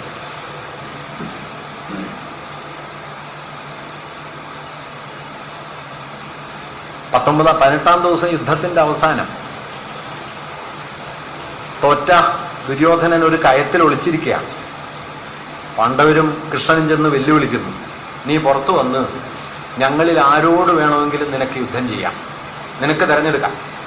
ജയിച്ചാൽ കൗരവര് യുദ്ധം ജയിച്ചു, തോറ്റാൽ തോറ്റു, അതാ വ്യവസ്ഥ. പുറത്തു വരാമോ? ദുര്യോധനൻ പുറത്തു വന്നു. ദുര്യോധനൻ പുറത്തു വന്നിട്ട് യുദ്ധത്തിനായി തെരഞ്ഞെടുത്തത് പക്ഷെ ഭീമനെയാണ്. യുദ്ധം ജയിക്കാൻ ദുര്യോധനന്റെ മുമ്പിൽ എളുപ്പ വഴിയുണ്ട്. ധർമ്മപുത്രനെ തെരഞ്ഞെടുത്താൽ മതി, യുദ്ധമൊന്നും ചെയ്യണ്ട. തെരഞ്ഞെടുത്തു എന്ന് പറയുമ്പോൾ തന്നെ ധർമ്മപുത്രന് വെച്ചു. കാരണം മൂപ്പർക്ക് യുദ്ധം ചെയ്യാൻ അറിഞ്ഞൂടാ, ഈ ബടായി പറയാനേ അറിഞ്ഞോളൂ. അർജുനൻ ധനുർവീരനാണ്, ഗദായുദ്ധം അറിഞ്ഞൂടാ. ഗദായുദ്ധത്തിൽ ദുര്യോധനോട് ഏറ്റു നിൽക്കാൻ മഹാഭാരതത്തിൽ ആകമാനം രണ്ടാളേ ഉള്ളൂ. ഒന്ന് ഭീമൻ, മറ്റൊന്ന് ബലരാമൻ. ബലരാമൻ രണ്ടുപേരുടെയും ഗുരുവാ, യുദ്ധത്തിലില്ല. പിന്നെ ഭീമനേ ഉള്ളൂ. ഭീമനെയാണ് മരണത്തിന്റെ മുമ്പിൽ ദുര്യോധനൻ തെരഞ്ഞെടുത്തത്. നകുല സഹദേവന്മാർ രണ്ടാമൂഴത്തില് എഴുതുന്നുണ്ട്. ദ്രൗപദി പറയും, കുട്ടികളാണ് പാവങ്ങൾ. ദുര്യോധനൻ തെരഞ്ഞെടുക്കുന്നത്, മരണത്തിന്റെ മുമ്പിൽ തെരഞ്ഞെടുക്കുന്നത് ഭീമനെയാണ്. കാരണം യുദ്ധം ചെയ്യേണ്ടത് തനിക്കൊത്തവരോടാണ്. അതാണ് യുദ്ധധർമ്മം. ഒത്തവരോടെ യുദ്ധം ചെയ്യാവൂ. അത് മരണത്തിന്റെ മുമ്പിലും ദുര്യോധനൻ തെറ്റിച്ചില്ല. യുദ്ധധർമ്മം. മറിച്ചോ തുടക്കടിച്ച് ദുര്യോധനെ കൊന്നു. അശ്വത്ഥാമാ ഹത എന്നുറക്കെ പറഞ്ഞ്, കുഞ്ചരാന്ന് പതുക്കെ പറഞ്ഞ്, തേർത്തട്ടിൽ ചമ്രം വെടിഞ്ഞിരുന്ന ദ്രോണരെ പിന്നിൽ നിന്ന് ചെന്ന് കഴുത്തറുത്തു കൊന്നു. ശിഖണ്ഡിയെ മുൻനിർത്തി ഭീഷ്മരെ കൊന്നു. ചക്രം മണ്ണിൽ പൂണ്ടുപോയ തേരിന്റെ ചക്രം ഉയർത്താൻ വേണ്ടി താഴെ ഇറങ്ങി നിൽക്കുന്ന കർണനെ അമ്പെയ്തു കൊന്നു. ഓരോ മരണത്തിലും അധർമ്മമുണ്ട്, ഓരോ മരണത്തിലും അധർമ്മമുണ്ട്. അതുകൊണ്ടാണ് മഹാഭാരതത്തിൽ ഇടയ്ക്കിടയ്ക്ക് ആവർത്തിക്കുന്ന ഒരു വാചകം, ധർമ്മസ്യ തത്വം നിഹിതം ഗുഹായാം. ധർമ്മതത്വം ഒരു ഗുഹയ്ക്കകത്ത് മറഞ്ഞിരിക്കുന്നു. നിങ്ങൾ പുറത്ത് കാണുന്ന ഈ വെളിച്ചമല്ല. ഉപനിഷത്തിലെ വാക്യമുണ്ടല്ലോ, ഹിരൺമയേന പാത്രേന സത്യസ്യാഭിഹിതം മുഖം. സ്വർണപാത്രം കൊണ്ട് മൂടിയിരിക്കുന്നു മണ്ണിലെ ശാശ്വത സത്യം. അങ്ങനെ ഹിരൺമയപാത്രം കൊണ്ട് മൂടിപ്പോയ സത്യത്തെ പോലെ ഏതോ ഗുഹയിൽ അന്ധകാരത്തിൽ മറഞ്ഞിരിക്കുന്ന ധർമ്മം എന്താണ് എന്നതാണ് മഹാഭാരതത്തിലെ ചോദ്യം. ഓരോ ഘട്ടത്തിലും ഈ ചോദ്യമുണ്ട്. 18 ദിവസവും ദുര്യോധനൻ ചെല്ലും അമ്മയുടെ അടുത്ത്, ഗാന്ധാരിയുടെ അടുത്ത് അനുഗ്രഹത്തിന്. ഒറ്റ ദിവസവും ഗാന്ധാരി അനുഗ്രഹിക്കുന്നില്ല. വിജയീ ഭവ എന്ന് അനുഗ്രഹിച്ചിട്ടില്ല. വിജയീ ഭവ എന്ന് മകനെ അനുഗ്രഹിച്ചിട്ടേ ഇല്ല. അനുഗ്രഹിച്ചത് മുഴുവൻ യഥോ ധർമ്മസ്തതോ ജയ. എവിടെയാണോ ധർമ്മം അവിടെ ജയിക്കട്ടെ. ആ ധർമ്മം തന്നെയാണോ ജയിച്ചത്? അതുകൊണ്ടാണ് യുധിഷ്ഠിരൻ വാനപ്രസ്ഥാനം കഴിഞ്ഞ് സ്വർഗത്തിലെത്തിക്കഴിഞ്ഞപ്പോ അവിടെ ആരെ കാണുന്നു? അവിടെ ദുര്യോധനെ കാണും, അവിടെ ദുശാസനെ കാണും. അപ്പൊ ഈ പാപം മുഴുവൻ ചെയ്തിട്ട് ഇവരെങ്ങനെ സ്വർഗത്തിലെത്തി? എങ്കിൽ പിന്നെ തന്റെ ജീവിതമോ?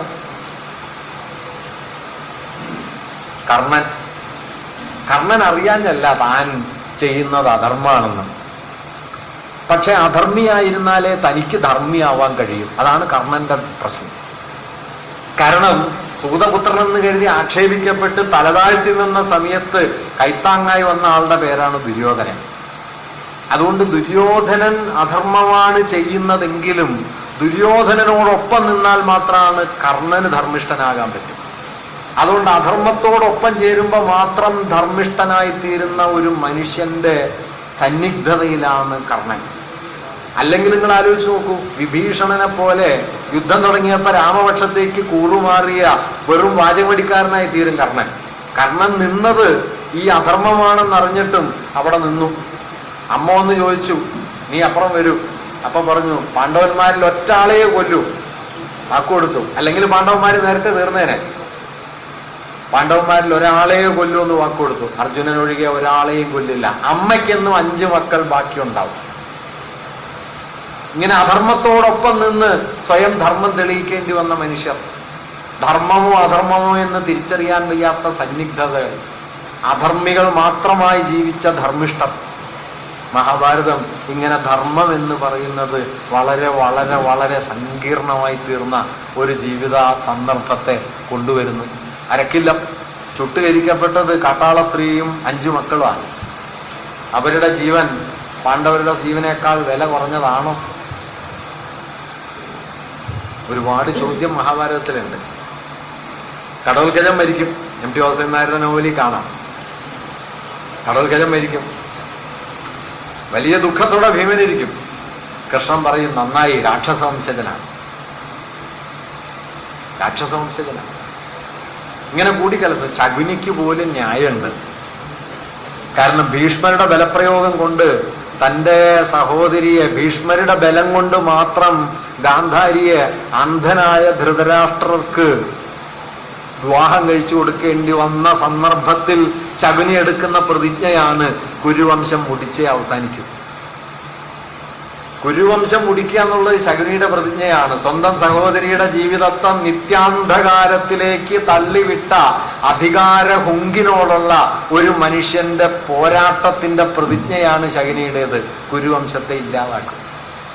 ഭ്രാതൃസ്നേഹത്തിന്റെ അങ്ങനെ വലിയൊരു പ്രതീകമാണ് മഹാഭാരതത്തിൽ ഉടനീളം ചതിയായി പ്രത്യക്ഷപ്പെടുന്നത്. അതുകൊണ്ട് ശകുനി ചതിയനാണോ? ശകുനി വാത്സല്യനിധിയായ സഹോദരനാണോ?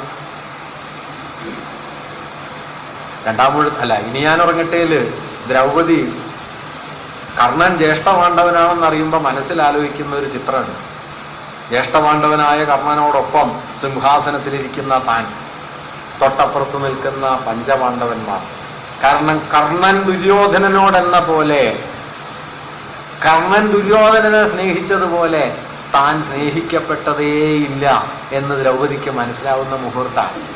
കാരണം സ്വന്തം യുദ്ധവിജയത്തിന്റെ സന്ദർഭങ്ങളിൽ പാണ്ഡവരാരും ധർമ്മത്തെക്കുറിച്ച് ഓർത്തില്ല.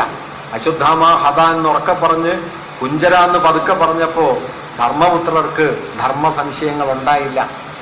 ദുര്യോധനെ തുടക്കടിച്ചു കൊന്നപ്പോ ഭീമന് സംശയം ഉണ്ടായില്ല.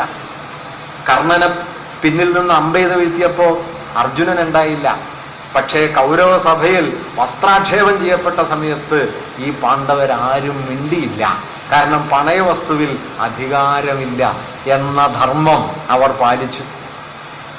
തങ്ങൾക്ക് വേണ്ടി ധർമ്മം അവർ ലംഘിച്ചു, തനിക്ക് വേണ്ടി പക്ഷെ ധർമ്മം ലംഘിക്കാൻ ആരും ഉണ്ടായില്ല. പഞ്ചാലി മനസ്സിലോർക്കുന്നു, ഞാനായി എപ്പോഴെങ്കിലും സ്നേഹിക്കപ്പെട്ടോ? പണയവസ്തുവായി, അഭിമാനമായി, രക്തക്കറ പുരണ്ട തലമുടിയായി, പക്ഷെ ഞാനായി സ്നേഹിക്കപ്പെട്ടോ എന്ന ഓർമ്മ ദ്രൗപദിയിലേക്ക് വരുന്നത് കർണൻ ഈ ജ്യേഷ്ഠപാണ്ഡവനായിരുന്നു എന്നും അതറിഞ്ഞിട്ടും അയാൾ കുരുപക്ഷത്ത് തന്നെ നിന്നു എന്നും അയാൾ ദുര്യോധനോടുള്ള സ്നേഹത്തെ മാത്രം വലുതായി കരുതി സ്വയം മരണം വരിച്ചു എന്നും അറിയുമ്പോഴാണ് ആരാണ് സ്നേഹിക്കുന്നത്? ഞാൻ പറഞ്ഞ അതുകൊണ്ടാണ് മനുഷ്യവംശം ചെന്നുപെടാവുന്ന എല്ലാ സന്നിഗ്ധതകളും മഹാഭാരതത്തിലുണ്ട്. എല്ലാ കുഴമറിച്ചിലുകളും ഉണ്ട്. ധർമാധർമ്മങ്ങൾ, സത്യാസത്യങ്ങൾ, ഉദയപതനങ്ങൾ, സർവ്വതിൻ്റെയും സങ്കീർണ ലോകം മഹാഭാരതത്തിലുണ്ട്. അതുകൊണ്ട് നിങ്ങൾ ജീവിതത്തിൽ എവിടെ ചെന്ന് മുട്ടുമ്പോഴും ചെന്നുമുട്ടാവുന്ന ചില ഇടങ്ങൾ, കണ്ടുമുട്ടാവുന്ന ചില ഇടങ്ങൾ മഹാഭാരതത്തിലുണ്ട്. ഇതാണ് യതിഹാസ്തി തദന്യത്ര. അതുകൊണ്ട് മഹാഭാരതം ആ അർത്ഥത്തിൽ മനുഷ്യവംശം രൂപപ്പെടുത്തിയെടുത്ത ഏറ്റവും സങ്കീർണതയുള്ള ഒരു ജീവിത മഹാകാവ്യമാണ് എന്ന് പറയാം. ഞാൻ അതിൻ്റെ ചരിത്ര പശ്ചാത്തലം പറഞ്ഞു, അത് മൊത്തം മാറ്റി വെച്ചേക്കും. അത് വേറൊരു കാര്യം. അതെന്തിനാണെന്ന് വെച്ച് കഴിഞ്ഞാൽ ഈ 40 ലക്ഷം പണ്ടുണ്ടായിരുന്നു എന്ന് ബെഡായി പറയുമ്പം ഇല്ല എന്ന് മനസ്സിലാക്കാൻ വേണ്ടി മാത്രമാണ്. മറിച്ച് മഹാഭാരതം ഈ പറഞ്ഞതാണ്. അതുണ്ടാക്കുന്ന തീർത്താൽ തീരാത്ത സങ്കടങ്ങൾ, വേദനകൾ അവസാനിക്കുന്നത് എങ്ങനെയാണ്? വിജയിച്ച യദുവംശം അവസാനം കൃഷ്ണൻ തമ്മിൽ പോരടിച്ച് മരിക്കുന്നു. യദുവംശം തമ്മിൽ ഇല്ലാതാകുന്നു. മഹാപരാക്രമിയായ അർജുനൻ കൃഷ്ണന്റെ ഭാര്യമാരെയും ഗോക്കളെയും കൂട്ടി മടങ്ങുന്നു. കാട്ടാളന്മാര് വഴിയിൽ വെച്ച് ആക്രമിക്കുന്നു. ഗാന്ധീവം നിരർദ്ധകമായി തീരുന്നു. ഒരമ്പും ഉയരുന്നില്ല. അങ്ങനെ തൻ്റെ മഹാപരാക്രമങ്ങളൊക്കെ പാഴായി പോകുന്നത് അറിഞ്ഞനുഭവിച്ച് തൻ്റെ വീര്യത്തിൻ്റെ പരമമായ നിഷ്പ്രയോജനം സ്വയം തിരിച്ചറിഞ്ഞിട്ടാണ് അർജുനൻ മടങ്ങുന്നത്. ജയസ്തസ്മാൽ പരാജയ. ജയിച്ചത് തന്നെയാണ് പരാജയം. അങ്ങനെ ജീവിതം എന്ന് പറയുന്നതിനെ ഇത്രമേൽ അകലെ നിന്ന്, ഇത്രമേൽ വിസ്തൃതിയോടെ, ഇത്രമേൽ നിർമ്മമമായി ഒരുപക്ഷെ നമ്മുടെ മുമ്പിൽ വേറൊരു കൃതിയും നമ്മുടെ പ്രാചീന ചരിത്രത്തിൽ നിന്നോ ആധുനിക ചരിത്രത്തിൽ നിന്നോ അവതരിപ്പിക്കുന്നില്ല എന്നിടത്താണ് മഹാഭാരതത്തിൻ്റെ ജീവിത ദർശനം അനന്യമായ ഒന്നായിത്തീരുന്നത് എന്ന് പറയാം. അതുകൊണ്ടാണ് മഹാഭാരതത്തിൻ്റെ രസം എന്താണ് എന്ന് അന്വേഷിച്ചു പോയ ഇന്ത്യൻ സാഹിത്യ ചിന്തകനായ അഭിനവഗുപ്തൻ അവസാനം പറയുന്നുണ്ട്, അതിൻ്റെ രസം ശാന്തമാണ്. നിങ്ങൾക്കറിയാമല്ലോ, നവരസം, ശൃംഗാരം മുതൽ നവരസങ്ങളുണ്ട് എന്ന് പറയും. ശാന്തം ഒരു രസമായിട്ട് ഭരതം കൽപ്പിച്ചിട്ടില്ല. പക്ഷെ പിന്നീട് ശാന്തം ഒരു രസമാണെന്നുള്ള ആശയം വന്നു. ഈ ശാന്തരസമുള്ള കൃതി ഏതാണ് എന്നതിന് അഭിനവഗുപ്തൻ്റെ ഉത്തരമാണ് അത് മഹാഭാരതമാണ്. കാരണം മഹാഭാരത അവസാനം നമ്മുടെ എല്ലാ വിജയങ്ങളെയും നമ്മുടെ എല്ലാ പരാജയങ്ങളെയും സുഖങ്ങളെയും ദുഃഖങ്ങളെയും ഒക്കെ ഒരു നേർത്തട്ടിലിരുത്തി ഇവ തമ്മിലുണ്ട് എന്ന് നാം കരുതുന്ന എല്ലാ വ്യത്യാസങ്ങളെയും നിരർദ്ധകമാണെന്ന് നമ്മെ തന്നെ ബോധ്യപ്പെടുത്തിക്കൊണ്ട് അവസാനിക്കുന്ന ഒരു കൃതിയാണ്. അങ്ങനെ ജയോയം അജയാകാരോ ജയസ്തസ്മാൽ പരാജയ എന്ന് പറഞ്ഞ് ധർമ്മസ്യ തത്വം നിഹിതം ഗുഹായ എന്ന് പറഞ്ഞ് ജീവിതത്തെ ഇങ്ങനെയൊക്കെ ആയിരിക്കുമ്പോഴും ഒരു കാര്യം കൂടി വേണമെങ്കിൽ പറഞ്ഞ് അവസാനിപ്പിക്കാം. ഉത്തരായനം കാത്ത് കിടക്കുകയാണ് ഭീഷ്മര്. യുധിഷ്ഠിരൻ ചെന്ന് ചോദിക്കും, ഒരുപാട് കാര്യങ്ങൾ ചോദിച്ചിട്ട് അവസാനം ചോദിക്കും, ലോകത്തിൽ ഏറ്റവും ശ്രേഷ്ഠമായിട്ടുള്ളത് എന്താണ് ഏറ്റവും ശ്രേഷ്ഠ വസ്തു? ഭീഷ്മരുടെ മറുപടി, ന മാനുഷാത് ശ്രേഷ്ഠതരം ഹി കിഞ്ചിത്. മനുഷ്യരെക്കാൾ ശ്രേഷ്ഠതരമായി മറ്റൊന്നുമില്ല. മനുഷ്യാവസ്ഥയാണ് ശ്രേഷ്ഠതയുടെ പരമാവധി എന്നൊരു ഉത്തരവുണ്ട്. അങ്ങനെ വേണമെങ്കിൽ അത് നമുക്ക് ഇന്നത്തെ നിലയിൽ എന്താണ്, ദൈവമല്ല, മതമല്ല, ജാതിയല്ല, വർണ്ണധർമ്മങ്ങളല്ല, ഇതൊന്നുമല്ല, മനുഷ്യനാണ്. മനുഷ്യനേക്കാൾ ശ്രേഷ്ഠതരമായി മറ്റൊന്നുമില്ല എന്ന ഒരു ബോധം ഒരുപക്ഷെ ആ മനുഷ്യ ജീവിതത്തിൻ്റെ സമസ്തമാന സങ്കീർണതകളോടെയും നമുക്ക് മുമ്പിൽ വെളിപ്പെടുത്തി തരുന്നു എന്നതിലാണ് മഹാഭാരതം ഒരു വലിയ കൃതിയായിരിക്കുന്നത്. മഹാഭാരതം കൗരവരും പാണ്ഡവരും യുദ്ധം നടത്തി അതിൽ പാണ്ഡവര് കൗരവരെ തോൽപ്പിച്ചതിൻ്റെ കഥയാണ് എന്നൊന്നും നാം ധരിച്ചുകൂടാ. അങ്ങനെ ഒരു കഥ അതിനകത്തുണ്ട്. അത്രയും വായിച്ചു നിർത്താനുള്ളത് കുഞ്ഞുങ്ങൾക്കാണ്. ആ ജയിച്ച പാണ്ഡവർ വാസ്തവത്തിൽ ആ ജയത്തിലൂടെ തോറ്റുപോയി എന്നും ആ ജയത്തേക്കാൾ വലിയ പരാജയമൊന്നും ഉണ്ടായിരുന്നില്ല എന്നും കൂടിയാണ് മഹാഭാരതം. വിവാഹത്തിന്റെ അന്ന് ഗാന്ധാരി കണ്ണുകെട്ടി. പിന്നെ കണ്ണു തുറന്നത് കുരുക്ഷേത്രത്തിൽ. ജഡങ്ങളിങ്ങനെ നിറഞ്ഞേ കിടക്കുമ്പോ ഗാന്ധാരി കെട്ടഴിച്ച് ഒന്നൊന്നായി കാണുന്നു. ഇന്ന ആള്. നോക്കൂ, ജീവിതത്തിന്റെ ഏതോ പടവിൽ വെച്ച് ഭരിച്ച അന്ധതയാണ്. അതില്ലാതാകുന്നത് ഈ മഹാദുഃഖത്തെ നേരി കാണാനാണ്. അത് കണ്ടിട്ടാണ് ഗാന്ധാരി കൃഷ്ണനെ ശപിക്കുന്നത്, നീയും നിന്റെ വംശവും ഇതുപോലെ മുടിഞ്ഞു പോകും 3 പതിറ്റാണ്ട് കഴിയുമ്പോൾ എന്ന് ശപിക്കുന്നത്. അപ്പൊ കൃഷ്ണൻ പറയുന്ന ഉത്തരവും പ്രധാനമാണ്. അങ്ങനെ തന്നെ വരണം എന്നാണ് എൻ്റെ ആഗ്രഹം എന്നാണ് കൃഷ്ണൻ. അങ്ങനെ തന്നെ വരയണം എന്ന് എനിക്കുള്ളിൽ സുബലജെ എന്ന് നമ്മുടെ അധ്യാത്മരാമായണത്തിൽ കാണാം. എന്താണ് ആത്യന്തികം എന്ന് ചോദിച്ചു കഴിഞ്ഞാൽ, മഹാഭാരതത്തിലെ എനിക്ക് മഹാഭാരതത്തിൽ എഴുത്തച്ഛൻ എഴുതിയതിൽ വളരെ വളരെ ഹൃദ്യമായി തോന്നിയിട്ടുള്ള ചില വരികളുണ്ട്. അത് വിദുരോപദേശമാണ്. യുദ്ധമെല്ലാം കഴിഞ്ഞിട്ട് എല്ലാം മരിച്ച, എല്ലാം തകർന്ന ധൃതരാഷ്ട്രർക്ക് വിദുരര് ജീവിതപാഠങ്ങൾ ഇങ്ങനെ പറഞ്ഞു കൊടുക്കുന്നത് എഴുത്തച്ഛൻ തൻ്റെ ഒരു ഭാഷയിൽ ഗംഭീരമായിട്ട് ആവിഷ്കരിച്ചിട്ടുണ്ട്. അതിങ്ങനെയാണ്: പാന്തർ പെരുവഴി അമ്പലം തന്നിലെ പാന്തരായി വന്നുടൻ കൂടും ഒരു ദിനം, ഓരോ കഥയും പറഞ്ഞു രസിച്ചവർ പാരം മഴതാൻ വെയിൽതാൻ ഇരുട്ടുതാൻ പോളം ഒന്നിച്ചിരുന്നാലും ഓരോ വഴി പോരവർ മുമ്പ് പിൻബന്ധതിൽ. പിന്നാലെ വന്നവർ മുന്നമേ പോയിനാൻ, മുന്നമേ വന്നവർ പിന്നാലെ ആയിടും. പക്ഷികളൊക്കെ പല വഴി വന്നൊരു വൃക്ഷത്തെ ആശ്രയിച്ചൊട്ടുനേരം വസിച്ച് ഒക്കെയോരോ വഴി പിന്നെ പറന്നുപോവും, ദുഃഖിക്കുമാറില്ല അതിനാരുമേ.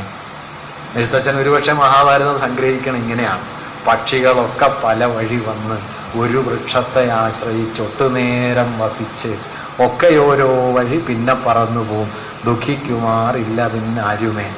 ഈ പെരുവഴി അമ്പലമായിത്തീരുന്ന ജീവിതത്തെ ഒരുപക്ഷെ ഇത്രമേൽ വ്യാപ്തിയോടെ സങ്കീർണതയോടെ നമുക്ക് മുമ്പിൽ മറ്റൊരു കൃതിയും ഇതുപോലെ അവതരിപ്പിച്ചിട്ടില്ല. ഒരുപക്ഷെ അതുകൊണ്ടായിരിക്കും ഖസാക്കിന്റെ ഇതിഹാസത്തിലെ ആദ്യത്തെ അധ്യായത്തിന്റെ തലക്കെട്ട് പെരുവഴി അമ്പലം തേടി എന്നാണ്. കാരണം ആ വാക്ക് ഇങ്ങനെ അലയടിക്കുന്ന ഒരു വാക്കാണ് പെരുവഴി അമ്പലം. ഇങ്ങനെ ജീവിതത്തെ അതിൻ്റെ മഹാവിസ്തൃതിയോടെ, അതിൻ്റെ സമസ്ത സങ്കീർണതകൾ ഇനിയും എത്രയും പറയാൻ കേട്ടോ. മഹാഭാരതത്തിലെ ഓരോ സന്ദർഭവും എടുത്ത് അതിൻ്റെ ജീവിത ദർശനം എന്നത് നമുക്ക് വിശദീകരിക്കാം. അത് നിങ്ങളുടെ വായനയ്ക്കായിട്ട് ഞാൻ വിടുന്നു. നിങ്ങൾ കഴിയുമെങ്കിൽ മഹാഭാരതത്തിൻ്റെ ഈ സൂക്ഷ്മ സങ്കീർണതകളെ അറിയാൻ ഇന്ത്യയിൽ എഴുതപ്പെട്ട ഏറ്റവും നല്ല കൃതി മലയാളത്തിലേതാണ്. അത് കുട്ടിക്കൃഷ്ണമാരാരുടെ ഭാരത പര്യടനമാണ്. ഭാരത പര്യടനത്തെക്കാൾ സൂക്ഷ്മതയോടെ മഹാഭാരതത്തിലെ സൂക്ഷ്മമായ സന്നിഗ്ധതകളെ കാണുന്ന ഒരു കൃതിയും ഇന്ത്യൻ ഭാഷകളിലില്ല. അതിൻ്റെ ചരിത്രപരമായ ഉള്ളടക്കങ്ങൾ മനസ്സിലാക്കാൻ, പുരാവസ്തുപരമായ ഉള്ളടക്കം മനസ്സിലാക്കാൻ നിങ്ങൾക്ക് ഇരാവതി കാർവയുടെ മഹാഭാരത പഠനങ്ങൾ എന്ന കൃതി നോക്കാം. കുട്ടിക്കൃഷ്ണമാരാരുടെ അതേ താവഴിയിൽ മഹാഭാരതത്തിലെ ധാർമ്മിക പ്രശ്നങ്ങളെ ആഖ്യാനം ചെയ്യുന്ന 3 രചനകൾ മലയാളത്തിലുണ്ട്. TVM ത്രിവിക്രമൻ നമ്പൂതിരിപ്പാടിൻ്റെ വ്യാസപ്രസാദം, വ്യാസപ്രണാമം, വ്യാസപ്രഭാവം എന്നിങ്ങനെ. അടുത്തിടയ്ക്ക് തുറവൂർ വിശംബരൻ മാഷ് ഭാരത ദർശനം എന്ന പേരിൽ വിപുലമായ ഒരു ഗ്രന്ഥം എഴുതിയിട്ടുണ്ട്. നോവലുകളിൽ VS ഖാണ്ഡേക്കറുടെ യയാതി എന്ന നോവല്, ശിവജി സാവന്തിൻ്റെ കർണൻ എന്ന നോവല്, മലയാളത്തിലാണെങ്കിൽ VT അനന്തകുമാറിൻ്റെ എൻ്റെ കർണൻ, MTയുടെ രണ്ടാം ഊഴം, അതുപോലെ TK ബാലകൃഷ്ണൻ്റെ ഇനി ഞാൻ ഉറങ്ങട്ടെ തുടങ്ങി എത്രയോ കഥകളും നോവലുകളും ഒക്കെ. വായിക്കേണ്ട ഒരു കവിതയും കൂടി പറഞ്ഞ് അവസാനിപ്പിക്കാം. അത് ബംഗാളി മഹാകവിയായ മൈക്കിൾ മധുസൂദന ദത്തിൻ്റെ മേഘനാഥവധം എന്ന രചന കൂടി. അത് രാമായണ പ്രമേയമുണ്ട്, പക്ഷെ യുദ്ധം, മഹാഭാരത സൂചനകൾ ഒക്കെ കൂടി കലർന്നു നിൽക്കുന്ന ഗംഭീരമായൊരു രചനയാണ്. അതും മഹാഭാരതത്തിൻ്റെ വലിയ സംസ്കാരത്തെ ഉൾക്കൊള്ളുന്നുണ്ട് എന്ന് പറഞ്ഞുകൊണ്ട് എൻ്റെ ഈ ഒരു ഭാഷണം ഞാൻ അവസാനിപ്പിക്കുന്നു. നമസ്കാരം.